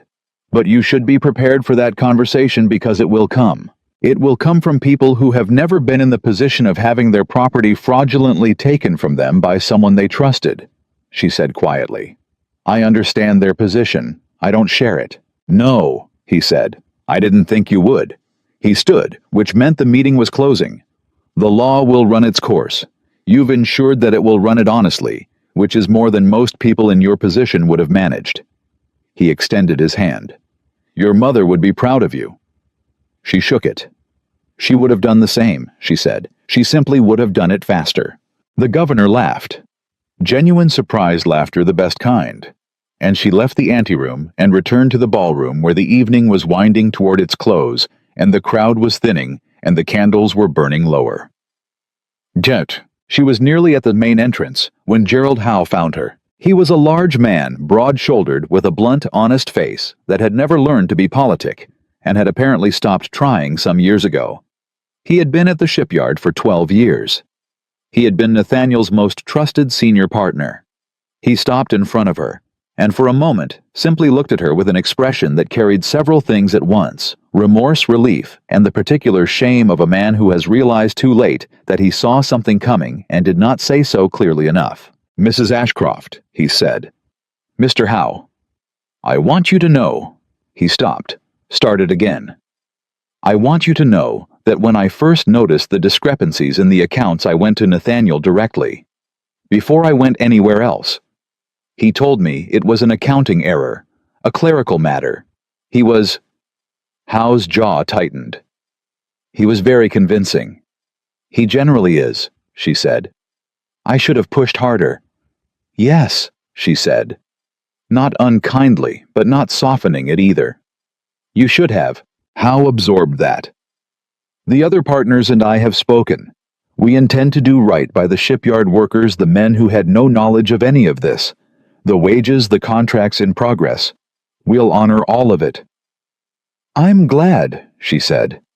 "Those men did their jobs honestly. They deserve to be treated accordingly."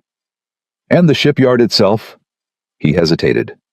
"The Ashcroft name is on that yard. If there is any way the family wishes to maintain a stake, let the legal process run first," she said. "Then we will discuss what the future looks like." She met his eyes. "Thank you for being here tonight, Mr. Howe, and for the questions you started asking 3 weeks ago. They mattered." He nodded, stepped aside. She walked past him and through the entrance and out into the cold October night where her carriage was waiting, and the air smelled of wood smoke and the harbor, and the sharp clarity that comes after something difficult is finally irrevocably done. She did not sleep well that night, which she had expected. She lay in the room that had been her bedroom for 14 years, the room she had shared with a man she now understood she had never fully known.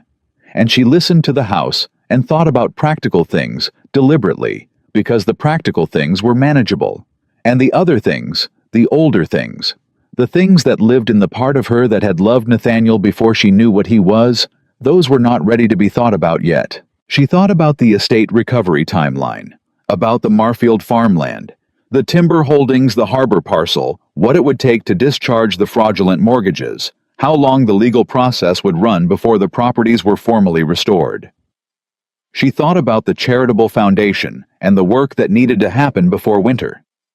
She thought about the 40 men Nathaniel had been planning to hire for the shipyard expansion and what Gerald Howe's partnership board would do for them now. She thought about Charlotte in the boarding house on Dedham Street, whether she was sleeping, whether she felt lighter or heavier, or simply emptied out the way a person feels after a long sustained effort finally stops being required of them. At some point before dawn, she slept briefly and deeply, and when she woke, the room was gray with early morning, and the house was quiet, and she lay for a moment before moving, and let herself simply exist in the stillness of it, in the particular quality of a morning that comes after a long night, after a long 11 weeks, after a long 14 years. Then she got up dressed and went downstairs. Mrs. Pratt had tea waiting, which meant Mrs. Pratt had heard something. The household always heard things before Evelyn expected, and was expressing her support in the only way she considered appropriate, which was through the perfect management of domestic details. Evelyn accepted the tea and sat at the breakfast table and looked out the window at the October garden, at the roses along the south wall that had gone to their autumn hips. And she thought about her mother, who had planted them, and about what it meant to tend something for a long time without knowing exactly what it would need you to do. She had known her mother, or she had suspected at the very least.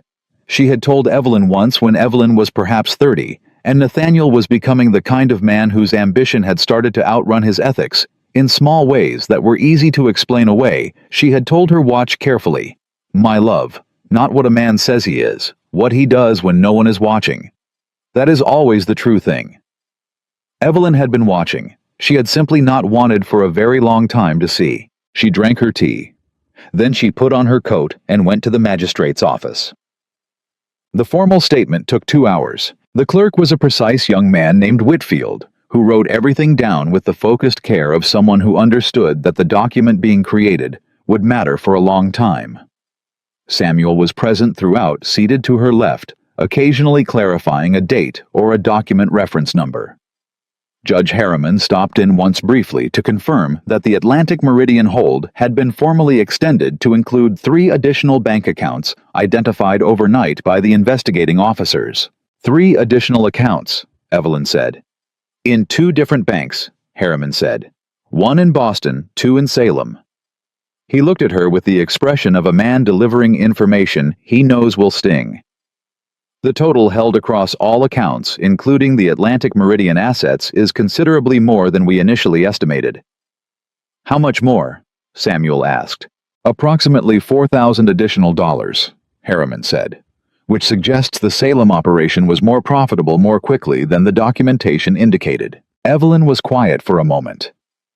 He was going to leave, she said, not for the first time. But saying it here in the magistrate's office with the legal machinery running around her made it land differently than it had in the East sitting room 11 weeks ago. It made it completely, finally real. He had enough. He was going to take it and go. It appears so, Harriman said carefully. When? She said. If you had to estimate. Spring, the judge said. The new year at the latest. She nodded once. Then she picked up her pen and continued the statement. When it was finished and signed and witnessed, she stood and shook Whitfield's hand and thanked him for his thoroughness. She walked with Samuel down the corridor and out into the midday street, and for a moment they both stood in the cold autumn air without speaking. 4,000 more, Samuel said finally. Yes. Are you? I'm fine. She turned up her collar against the wind. Samuel, the Winslow family, Charlotte's mother and sisters. He looked at her. What about them? The promissory letter that Charlotte gave us, the transfer document. Nathaniel used it to build legal cover for Atlantic Meridian, which means Charlotte technically was named as a partial investor in an enterprise that is now under a magistrate's hold. Samuel's expression changed. She could be implicated. She could be questioned, certainly. I want you to speak with Harriman before that happens. Charlotte cooperated voluntarily. She provided evidence at significant personal risk. That needs to be on record before anyone decides how to treat her legally. I'll go back this afternoon. Today, Samuel. Not this afternoon. Now, he looked at her for a moment with that expression, the one she had stopped noticing over the past weeks, because it had become so consistent. The slightly odd, slightly unsettled look of a man who keeps being surprised. Now, he confirmed, and turned back toward the magistrate's building. Evelyn walked to her carriage alone. The letter from Nathaniel arrived 3 days later. It was delivered by a young man she didn't recognize, not a household servant, not a legal messenger, someone hired for the purpose, and it was written on plain paper, without the Ashcroft letterhead he had used for everything. Which told her before she read a word that he already understood he could not make that claim anymore. She opened it at the writing desk. It was 4 paragraphs. She read them once quickly, and then again slowly, and then she set the letter down and looked at it for a while. The first paragraph said he was sorry.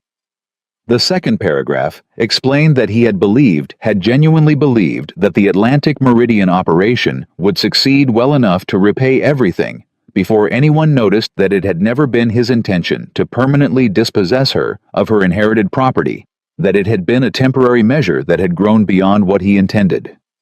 The third paragraph said that he understood he had made choices he could not undo, and that he would not ask her to forgive him only to understand that the man who had made those choices was not entirely the man she had married. The fourth paragraph said he loved her, had always loved her, that he was aware of what that sounded like given everything, but that it was true, and he wanted her to know it.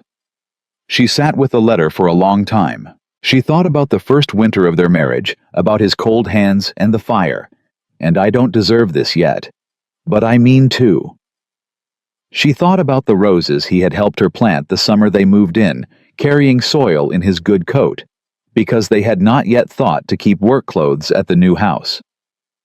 She thought about the first time she lost a pregnancy, and how he had sat on the floor beside the bed and held her hand for 4 hours without saying anything, because there was nothing to say, and he had understood that.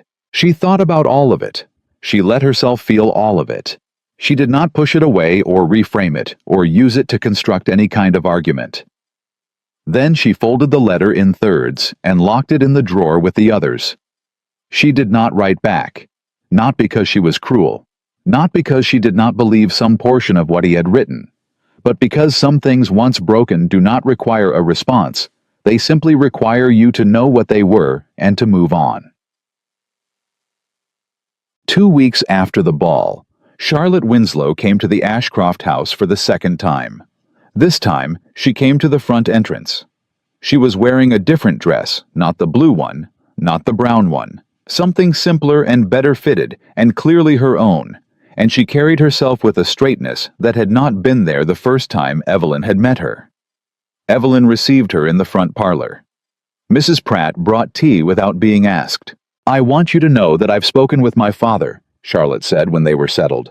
It was a difficult conversation. I told him everything. She paused. He was not easy to tell, but he knew something was wrong. He had known for months. He had simply been hoping he was wrong about it. How is he? Ashamed, I think, and angry at Nathaniel, not at me, which I did not fully expect. She wrapped both hands around her teacup. He wants to move the family out of Boston. There's a cousin in Providence who has offered work. He thinks a fresh start would be better. What do you think? Charlotte was quiet for a moment. I think he's right, she said. I think Boston is... There are too many people here who know the story, and not enough of them know the whole of it. She looked up. I've been thinking about teaching. There are schools in the western counties that need teachers. I have enough education. I learn quickly. You do, Evelyn said. And she meant it. She had watched Charlotte learn the whole of a complicated truth in the space of a few weeks and handle it with a grace she had not been trained for. Mr. Bradford told me I won't face any legal consequences, Charlotte said. That you spoke with the judge. Yes. You didn't have to do that. No, Evelyn agreed. I didn't have to. Charlotte looked at her across the tea table. This woman who had every reason to have treated her as nothing more than collateral damage, who had instead treated her as a person who deserved the truth and the chance to do something with it, and her eyes went bright in a way she controlled quickly and completely. I don't know how to thank you, she said. You already have, Evelyn said. You told me the truth when you didn't have to. You gave me a document that cost you something real to give, and you walked into that ballroom and sat in the hardest seat in the room and held yourself together. She met Charlotte's eyes. That was not nothing, Charlotte. That was a great deal. Charlotte nodded, set her cup down. I should go. We're leaving next week and there's a great deal to do. She stood. They walked together to the front entrance. At the door, Charlotte stopped and turned. Will you be all right? She said. I mean truly. Will you? It was such a simple question. Such a direct human question, asked without any agenda, without any calculation. Just a young woman asking an older one whether she was going to be all right. Evelyn felt something in her chest shift. Yes, she said. I believe I will be. Charlotte nodded once, as if she had needed to hear it confirmed. Then she walked down the front steps and along the path toward the street, and Evelyn stood in the doorway and watched her go until she turned the corner and was out of sight. She stood there for another moment after that, in the doorway of her house in the October cold, with the autumn light sharp and clean on everything around her. The estate would take months to recover. The legal proceedings would continue through the winter and possibly into spring. There would be difficult days and exhausting days and days when the sheer administrative weight of it would make her want to sit down and not get up. But Charlotte was walking toward something new. And Evelyn was standing in her own doorway, in her own house, wearing her own brooch. And Nathaniel was gone, and the truth had been spoken in a room full of witnesses, and could not be unspoken. That was the thing about the truth, she thought, closing the door against the October cold, going back inside, going back to her desk and the next document and the next step, and the steady, necessary work of rebuilding. The thing about the truth was that once it was out, it belonged to everyone who had heard it. You couldn't negotiate it back. You couldn't quietly settle it. You couldn't make it small again. She sat at her desk, pulled the next document toward her, and got to work. It was Margaret who came at the end of that week on a Friday afternoon without sending word ahead. Mrs. Pratt showed her into the east sitting room and brought tea and closed the door, and Margaret sat in the chair across from Evelyn and looked at her with the frank, clear-eyed regard of someone who has known a person long enough to see them accurately. You look tired, Margaret said. I am tired, Evelyn said. Good, Margaret said. Tired means you did something real. Evelyn looked at her. Is that wisdom or just something you're saying? Both, Margaret said pleasantly. How are the legal proceedings? Moving forward. Slowly but forward. And the estate recovery. Samuel estimates 6 to 8 months before the fraudulent mortgages are formally discharged. The Marfield farmland should be clear first. It has the most straightforward documentation. The timber holdings will take longer. And you. Not the estate. You. Evelyn looked at her hands. They were folded on the desk, in the habitual posture, composed still the posture of a woman in control of herself and her circumstances. She looked at them for a moment, and then slowly she unfolded them and set them flat on the desk, palms down, and let them simply rest there. Open. Not performing anything. I think, she said carefully, that I am going to be all right. I think that's true. But I think it's going to take longer than I expected. She paused. I spent 14 years with that man. I loved him. I did love him, whatever he became. And that... She stopped. That is not the kind of thing that resolves itself quickly, even when you know every reason why it should. Margaret looked at her with the steady, unsentimental warmth of a woman who has outlasted enough loss to understand it clearly. No, she said, it isn't. I don't regret any of it, Evelyn said. What I did, the way I did it, I would do all of it the same way again. I know you would, but I am... She paused again, looking for the right word, finding it. Sad. I am sad. Underneath all of it, underneath the proceedings and the documents and everything that still needs to be done, I am simply sad. Yes, Margaret said. You should be. You lost something real, even if what you lost was partly a thing that never quite existed. She set her cup down. Give yourself time to be sad, Evelyn. You have earned that much. Evelyn looked at her. At this woman who had been in her life since she was a child, who had stood at the edge of her wedding and now sat in the aftermath of its ending. Something in her chest released not the door hinge feeling from the night of the ball, but something smaller, quieter, more personal. Something that had been held very tightly for a very long time. I intend to, she said. And for the first time in 11 weeks, she said something that was neither strategy, nor composure, nor the performance of strength. She simply told the truth about how she felt. And that she thought sitting in the East Room with the October light on the window, and Margaret's quiet company, and the brooch pinned to her dress, and the long road of recovery stretching out ahead of her, that was perhaps the hardest thing she had done yet. And the most necessary. The winter came early that year. By the first week of November, the harbor had gone gray and cold, and the elms along Beacon Street had shed everything standing bare against a sky the color of pewter.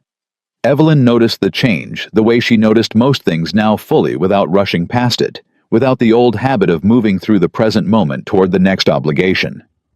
She had spent 14 years moving efficiently from one thing to the next.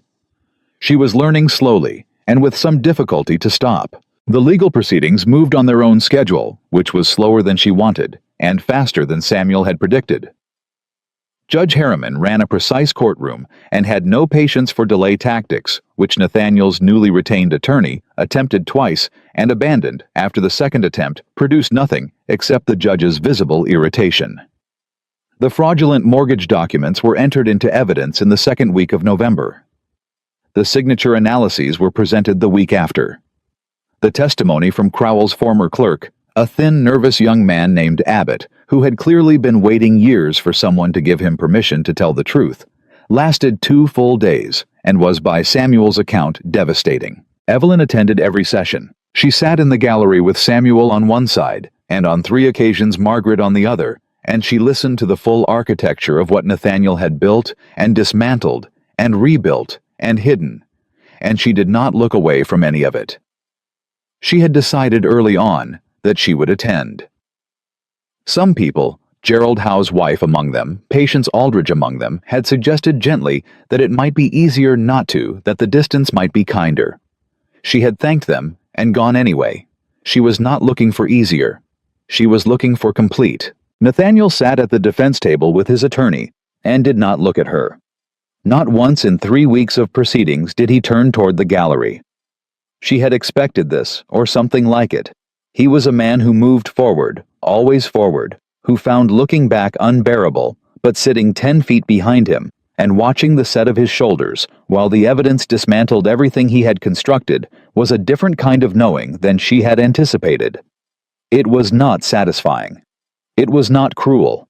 It was simply the final education in a subject she had been studying for 14 years, and had never fully understood until now. On the 4th week, Nathaniel's attorney approached Samuel with a proposal. Evelyn heard about it at the end of a Tuesday morning session in the corridor outside the courtroom, where Samuel pulled her aside, with the careful expression of a man delivering something complicated. He wants to make a full confession in exchange for a reduced sentence, Samuel said low and even. Voluntary admission on all counts. In exchange, his attorney is asking the magistrate to consider the Navy contract work as a mitigating factor, the argument being that the shipyard's contracts benefit the public good, and a lengthy imprisonment would harm the workers. Evelyn looked at him. What does Harriman think? He's inclined to consider it, not because of the shipyard argument, he's not moved by that, but a full voluntary admission on all counts strengthens the civil recovery considerably. It removes the possibility of appeal on the property restoration. Samuel paused. It means the Marfield farmland, the timber holdings, the harbor parcel, all of it is restored to you without further litigation.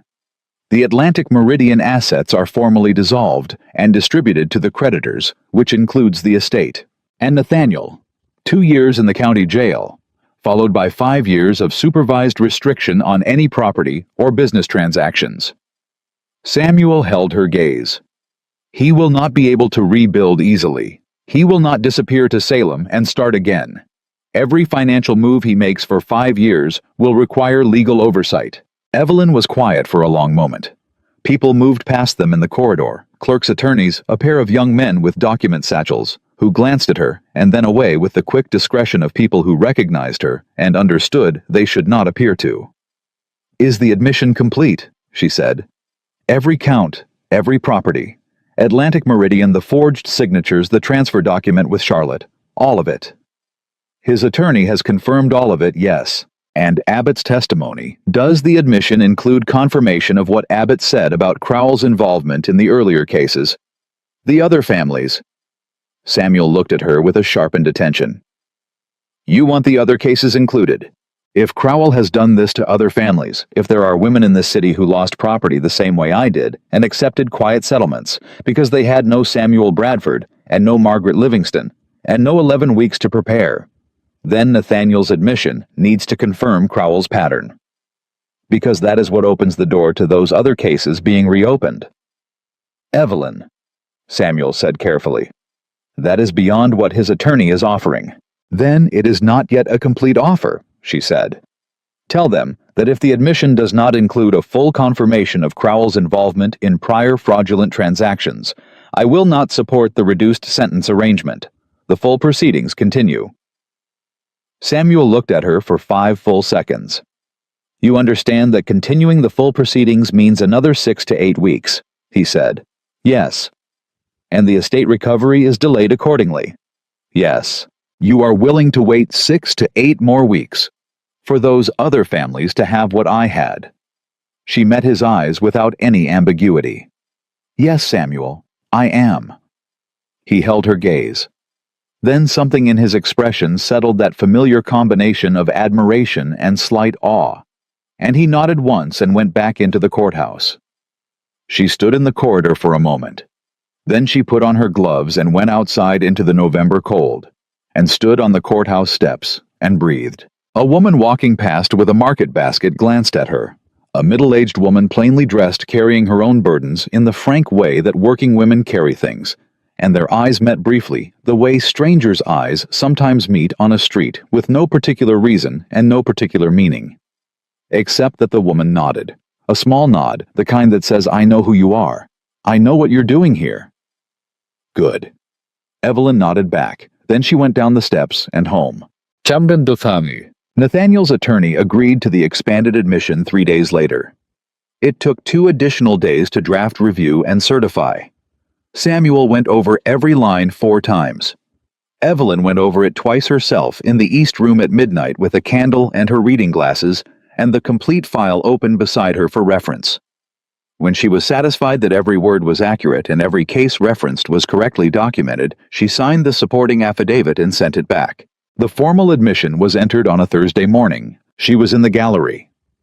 She watched Nathaniel stand and speak in the flat, controlled voice of a man who has made a decision and is executing it with the same thoroughness he had brought to everything else in his life. Everything she thought except the marriage. He admitted to 4 counts of document fraud. He admitted to property theft by deception across 3 separate parcels. He admitted to the creation of Atlantic Meridian Trading using fraudulently obtained capital.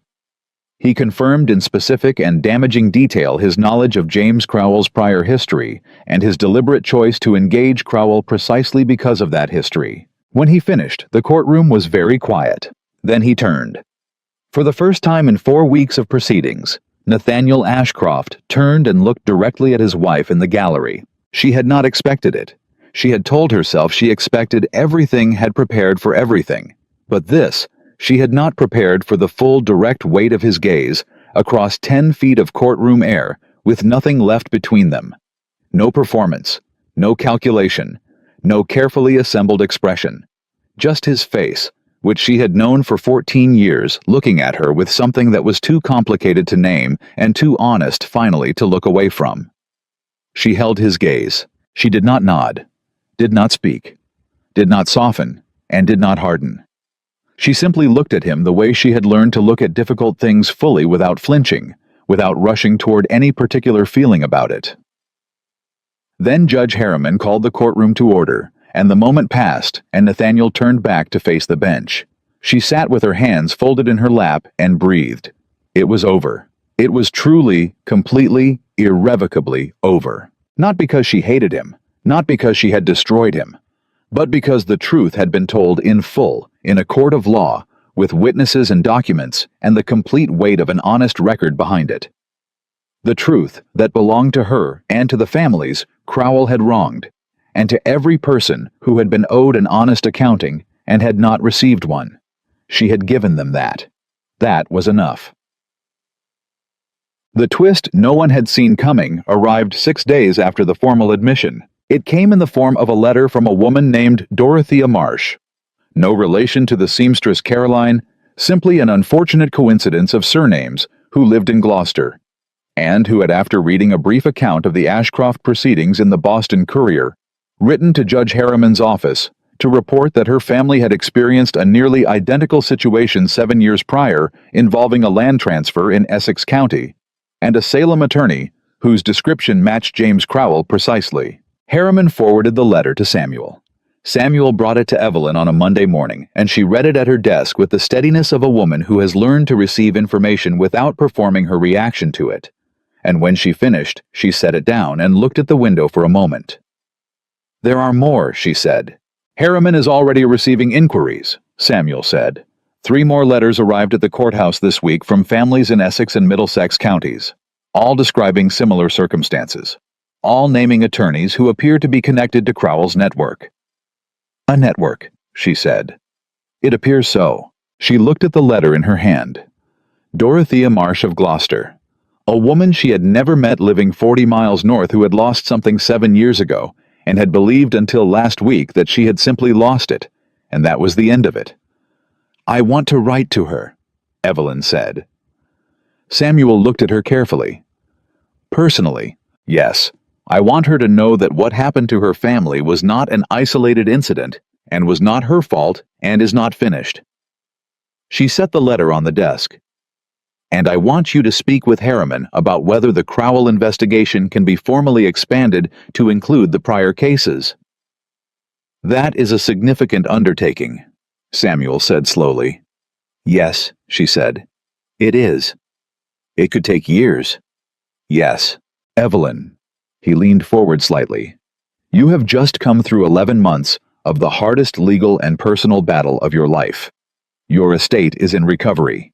You are—" He paused carefully. "You are still healing.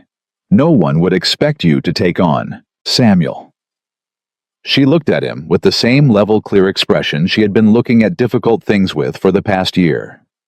"My mother built a foundation to educate children because she believed that ignorance was the most correctable injustice she could address from where she stood. She did it for 20 years. She did not stop because it was a significant undertaking." She picked up her pen. "I am not stopping because it is a significant undertaking. I am simply deciding what the next right thing is." Samuel was quiet for a long moment. Then he picked up his own pen. "Tell me what you need," he said.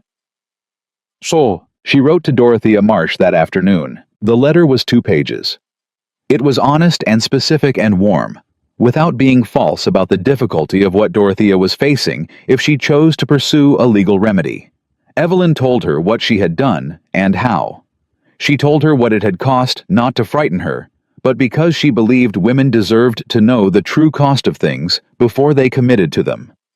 She told her that Samuel Bradford would be willing to review whatever documentation she had without charge, simply to assess whether a case existed. And she told her that she was not alone, that there were other families, that the network of harm that had been operating in the shadows of Massachusetts property law for nearly a decade was now visible, now named, now being examined in the light of a formal legal proceeding, and that visibility, she had learned, was the beginning of everything. She sent the letter.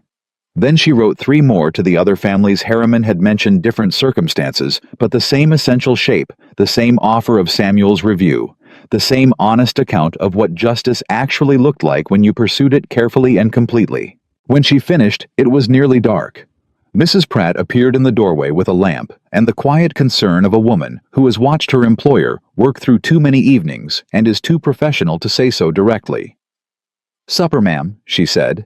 "In a moment," Evelyn said. She looked at the 4 sealed letters on the desk. 4 women she had never met. 4 families carrying something they didn't know yet could be put down. She thought about Caroline Marsh, the seamstress on Tremont Street, who had written a letter she didn't have to write, who had decided that her conscience was worth more than her comfort. She thought about Charlotte Winslow handing over an oilskin packet from the bottom of a trunk. She thought about Gerald Howe asking the right questions 3 weeks before she needed him to. She thought about Patience Aldridge remembering a conversation from 2 winters ago. She thought about Margaret arranging a seating chart with the quiet efficiency of a woman who understood that the truth properly positioned is the most powerful thing in any room. None of them had been required to do what they did. Every single one of them had done it anyway. She picked up the letters and carried them to Mrs. Pratt with instructions for the morning post. Then she went to supper. December arrived. The Marfield farmland was formally restored to the Ashcroft estate on the 14th, a Tuesday, with a ceremony at the county registrar's office that lasted 20 minutes and involved no drama whatsoever, which was exactly as Evelyn had wanted it. Samuel shook her hand. The registrar, a quiet man named Oakes, who had been doing this work for 30 years and had clearly seen the full range of what property law could produce, signed the restoration document with a careful, satisfied deliberateness that suggested he too understood the significance of what he was signing. She walked out of the registrar's office into the December cold with the restoration document in her hand and stood on the steps and looked at it. Marfield farmland. Her mother's land. Her grandmother's land before that. 30 acres of good Massachusetts soil that had grown wheat and corn and kept families fed for 3 generations. Hers again. She folded the document, put it in her coat, walked to her carriage. That evening, she went to the Charitable Foundation office, a modest set of rooms on School Street that her mother had established, and that had been running on a reduced budget since the legal proceedings began constraining the estate's available capital. And she sat with the foundation's administrator, a practical woman named Mrs. Good, who had been managing the operations with impressive efficiency despite the circumstances, and she told her the restoration was done. Mrs. Good looked at her across the desk. "The winter funding," she said. "Restored," Evelyn said. "In full. All 4 schools." Mrs. Good's expression did something complicated. She was not in general a demonstrative woman. She was precise and organizational and kept her reactions in careful check, which was one of the reasons Evelyn trusted her completely. But for one moment, something crossed her face that was not professional and was not managed and was entirely human. "Those children," Mrs. Good said, "some of them have been waiting since September to find out whether there would be a winter term at all." "Tell them there will be," Evelyn said. "Tell them it's certain." Christmas came. It was quiet. Evelyn spent it at the estate with Mrs. Pratt and the household staff, and on Christmas afternoon with Margaret and Patience, who arrived together in Margaret's carriage, carrying food and wine, and the particular warm energy of women who have decided that a person should not be alone on a significant day, and have simply acted on that decision without asking for permission. They ate together in the front dining room. They spoke about the foundation schools, about the Crowell investigation and its expanding reach, about Patience's granddaughter's engagement and Margaret's ongoing committee work, and Mrs. Pratt's nephew, who had apparently shown some unexpected promise at the new Roxbury schoolhouse, funded by the Ashcroft Foundation. They spoke about everything and nothing the way people who know each other well can speak easily without performance, with the comfort of shared history, making every silence as easy as every word. At one point, Patience said without particular preamble, "I heard from Catherine Aldrich that Nathaniel has been moved to the county facility at Concord." A brief quiet. "I know," Evelyn said. "Is that—" Patience paused, with the delicacy of a woman choosing words with great care. "Are you at peace with how things stand?" Evelyn considered the question honestly. She had been considering it in various forms for weeks in the early mornings before the household woke, in the late evenings after the documents were filed and the letters written and the practical work done. The question of peace. The question of whether you could arrive at peace with something that had cost you so much, not because the cost was acceptable, but because the alternative to peace was carrying it forever, and she had already carried it long enough. "I think," she said slowly, "that peace is not something you arrive at all at once. I think it comes in pieces, small ones mostly. A morning when you wake up, and the first thing you think about is not him, but something ordinary, what the day holds, whether the East Garden needs attention, whether Mrs. Pratt's cold has improved. She looked at the table. I have more of those mornings than I did 2 months ago. I expect I will have more still in another 2 months. She looked up. So yes, I think I am getting there. Margaret raised her glass. To getting there, she said. To getting there. Patience agreed. Evelyn raised hers. The three women drank in the quiet of the dining room, with the December dark outside the windows and the fire going well, and the house around them holding all of its history, the good of it and the difficult of it, the 80 years of women who had sat in rooms like this and made decisions and kept going. The letter from Charlotte arrived in January. It was postmarked from a town in western Massachusetts called Greenfield, which Evelyn located on the map in the library as a small settlement in the Connecticut River Valley, surrounded by farmland and timber, and the kind of landscape that a person goes to when they want to start over completely. The letter was 3 pages written in Charlotte's careful hand, and it described a schoolroom. 8 students, ages 6 through 14. A borrowed building on the edge of town with good morning light. A family, the Hendersons farmers, who had taken Charlotte in as a boarder and treated her with the straightforward decency of people who had no knowledge of her history and no interest in it beyond who she showed herself to be from day to day. I am learning to be a teacher, Charlotte wrote. It is harder than I expected and more rewarding than I expected, and most days I come home from it too tired to think about anything that came before. I believe that is exactly what I needed. She wrote about her students, a boy named Eli, who could not yet read but had extraordinary mathematical instinct, a girl named Mary, who read everything she could find and asked questions that Charlotte sometimes could not answer, which she had decided to treat as a feature rather than a problem. She wrote about the Connecticut River in winter, about the Hendersons' kitchen where she took her meals, about the particular quality of quiet in a place where no one knew your story. Near the end of the letter, she wrote, I think about that evening sometimes, the ballroom, the look on people's faces, the way you stood at that lectern and spoke as if you had been born knowing how to do exactly that. I have thought about it many times when I needed to do something that frightened me. I think about how you looked, and I think if she could do that, I can do this. Whatever this is, I can do it. Evelyn read that paragraph twice. Then she set the letter on the desk and looked at the window for a long moment. And something in her chest moved in the way it had been moving lately.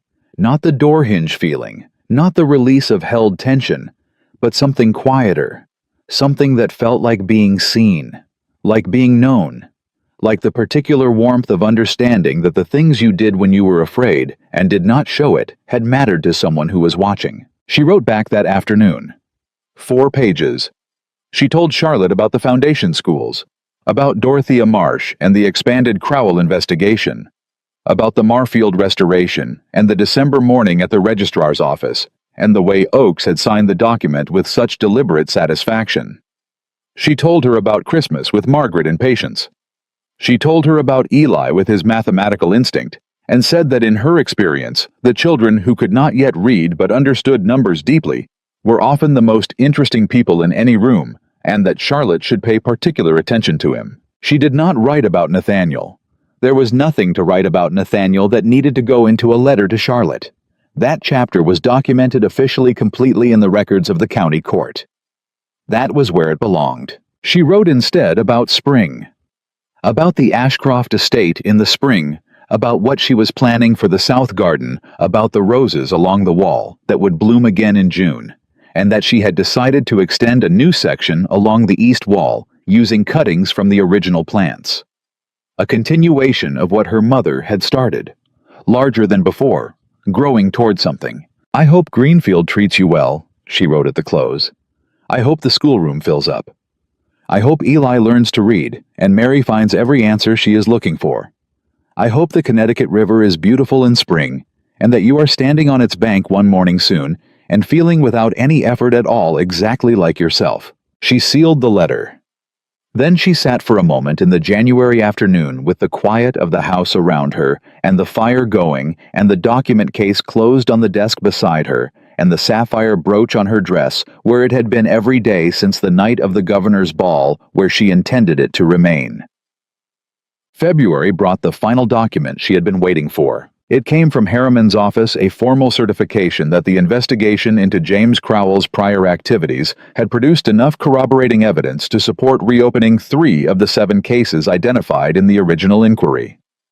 3 families, 3 sets of property records, 3 women in different counties of Massachusetts who had been told years ago that what had happened to their land was simply the consequence of a legal transaction they had apparently agreed to. They had not agreed to any of it. Evelyn read the certification at her desk on a Wednesday morning in February, with the snow falling outside and the fire going, and Mrs. Pratt's footsteps moving through the house in the familiar rhythm of a household that was functioning fully and properly as it always had been meant to. She set the document down. She thought about the morning she had first read Caroline Marsh's letter the January morning a year and a month ago when she had pressed her palm against the cold window glass and known with the particular certainty that comes before the pain fully arrives that everything had changed. She thought about the weight of that morning, about the decision she had made in it, not a dramatic decision, not a single moment of heroic resolve, but a quieter thing, the choice to know everything, and then to act on what she knew, and to do it with the full honesty she had in her. She thought about what that choice had cost. She thought about what it had given back.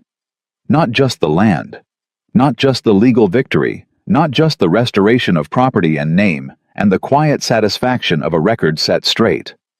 Something larger. Something that was harder to name and more difficult to measure, and would last considerably longer than any single court proceeding. She had shown to Charlotte, and to Margaret, and to Patience, and to Dorothea Marsh in Gloucester, and to the 3 women whose cases were now being reopened, and to the 200 people who had been standing in a ballroom when she spoke the truth clearly into the air.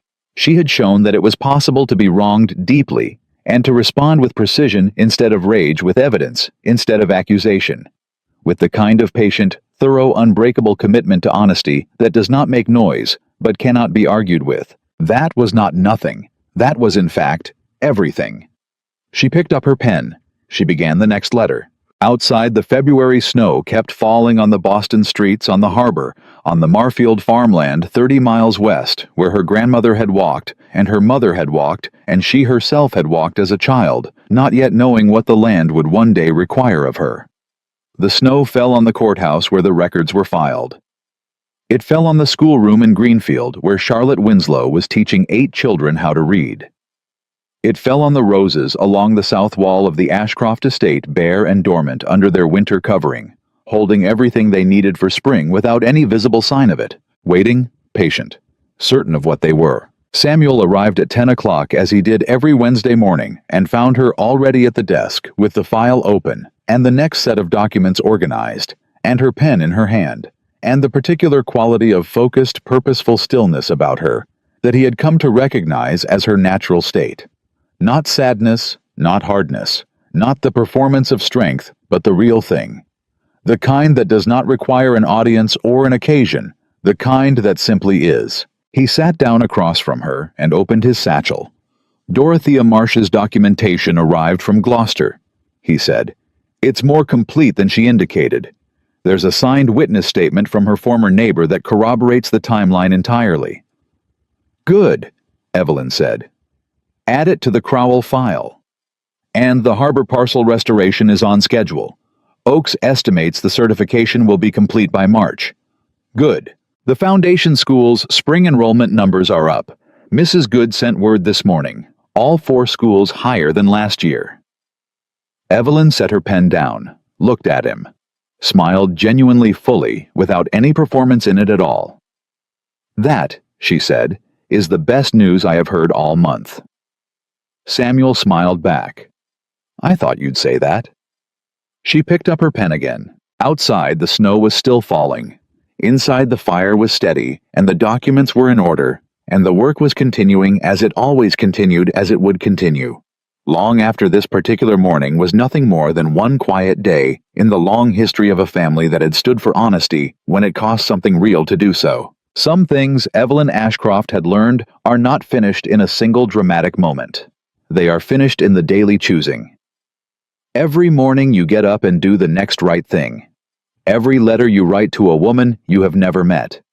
Every document you file with patience instead of fury. Every time you hold the truth in your hands and refuse to set it down, no matter how heavy it gets. That is how legacies are made.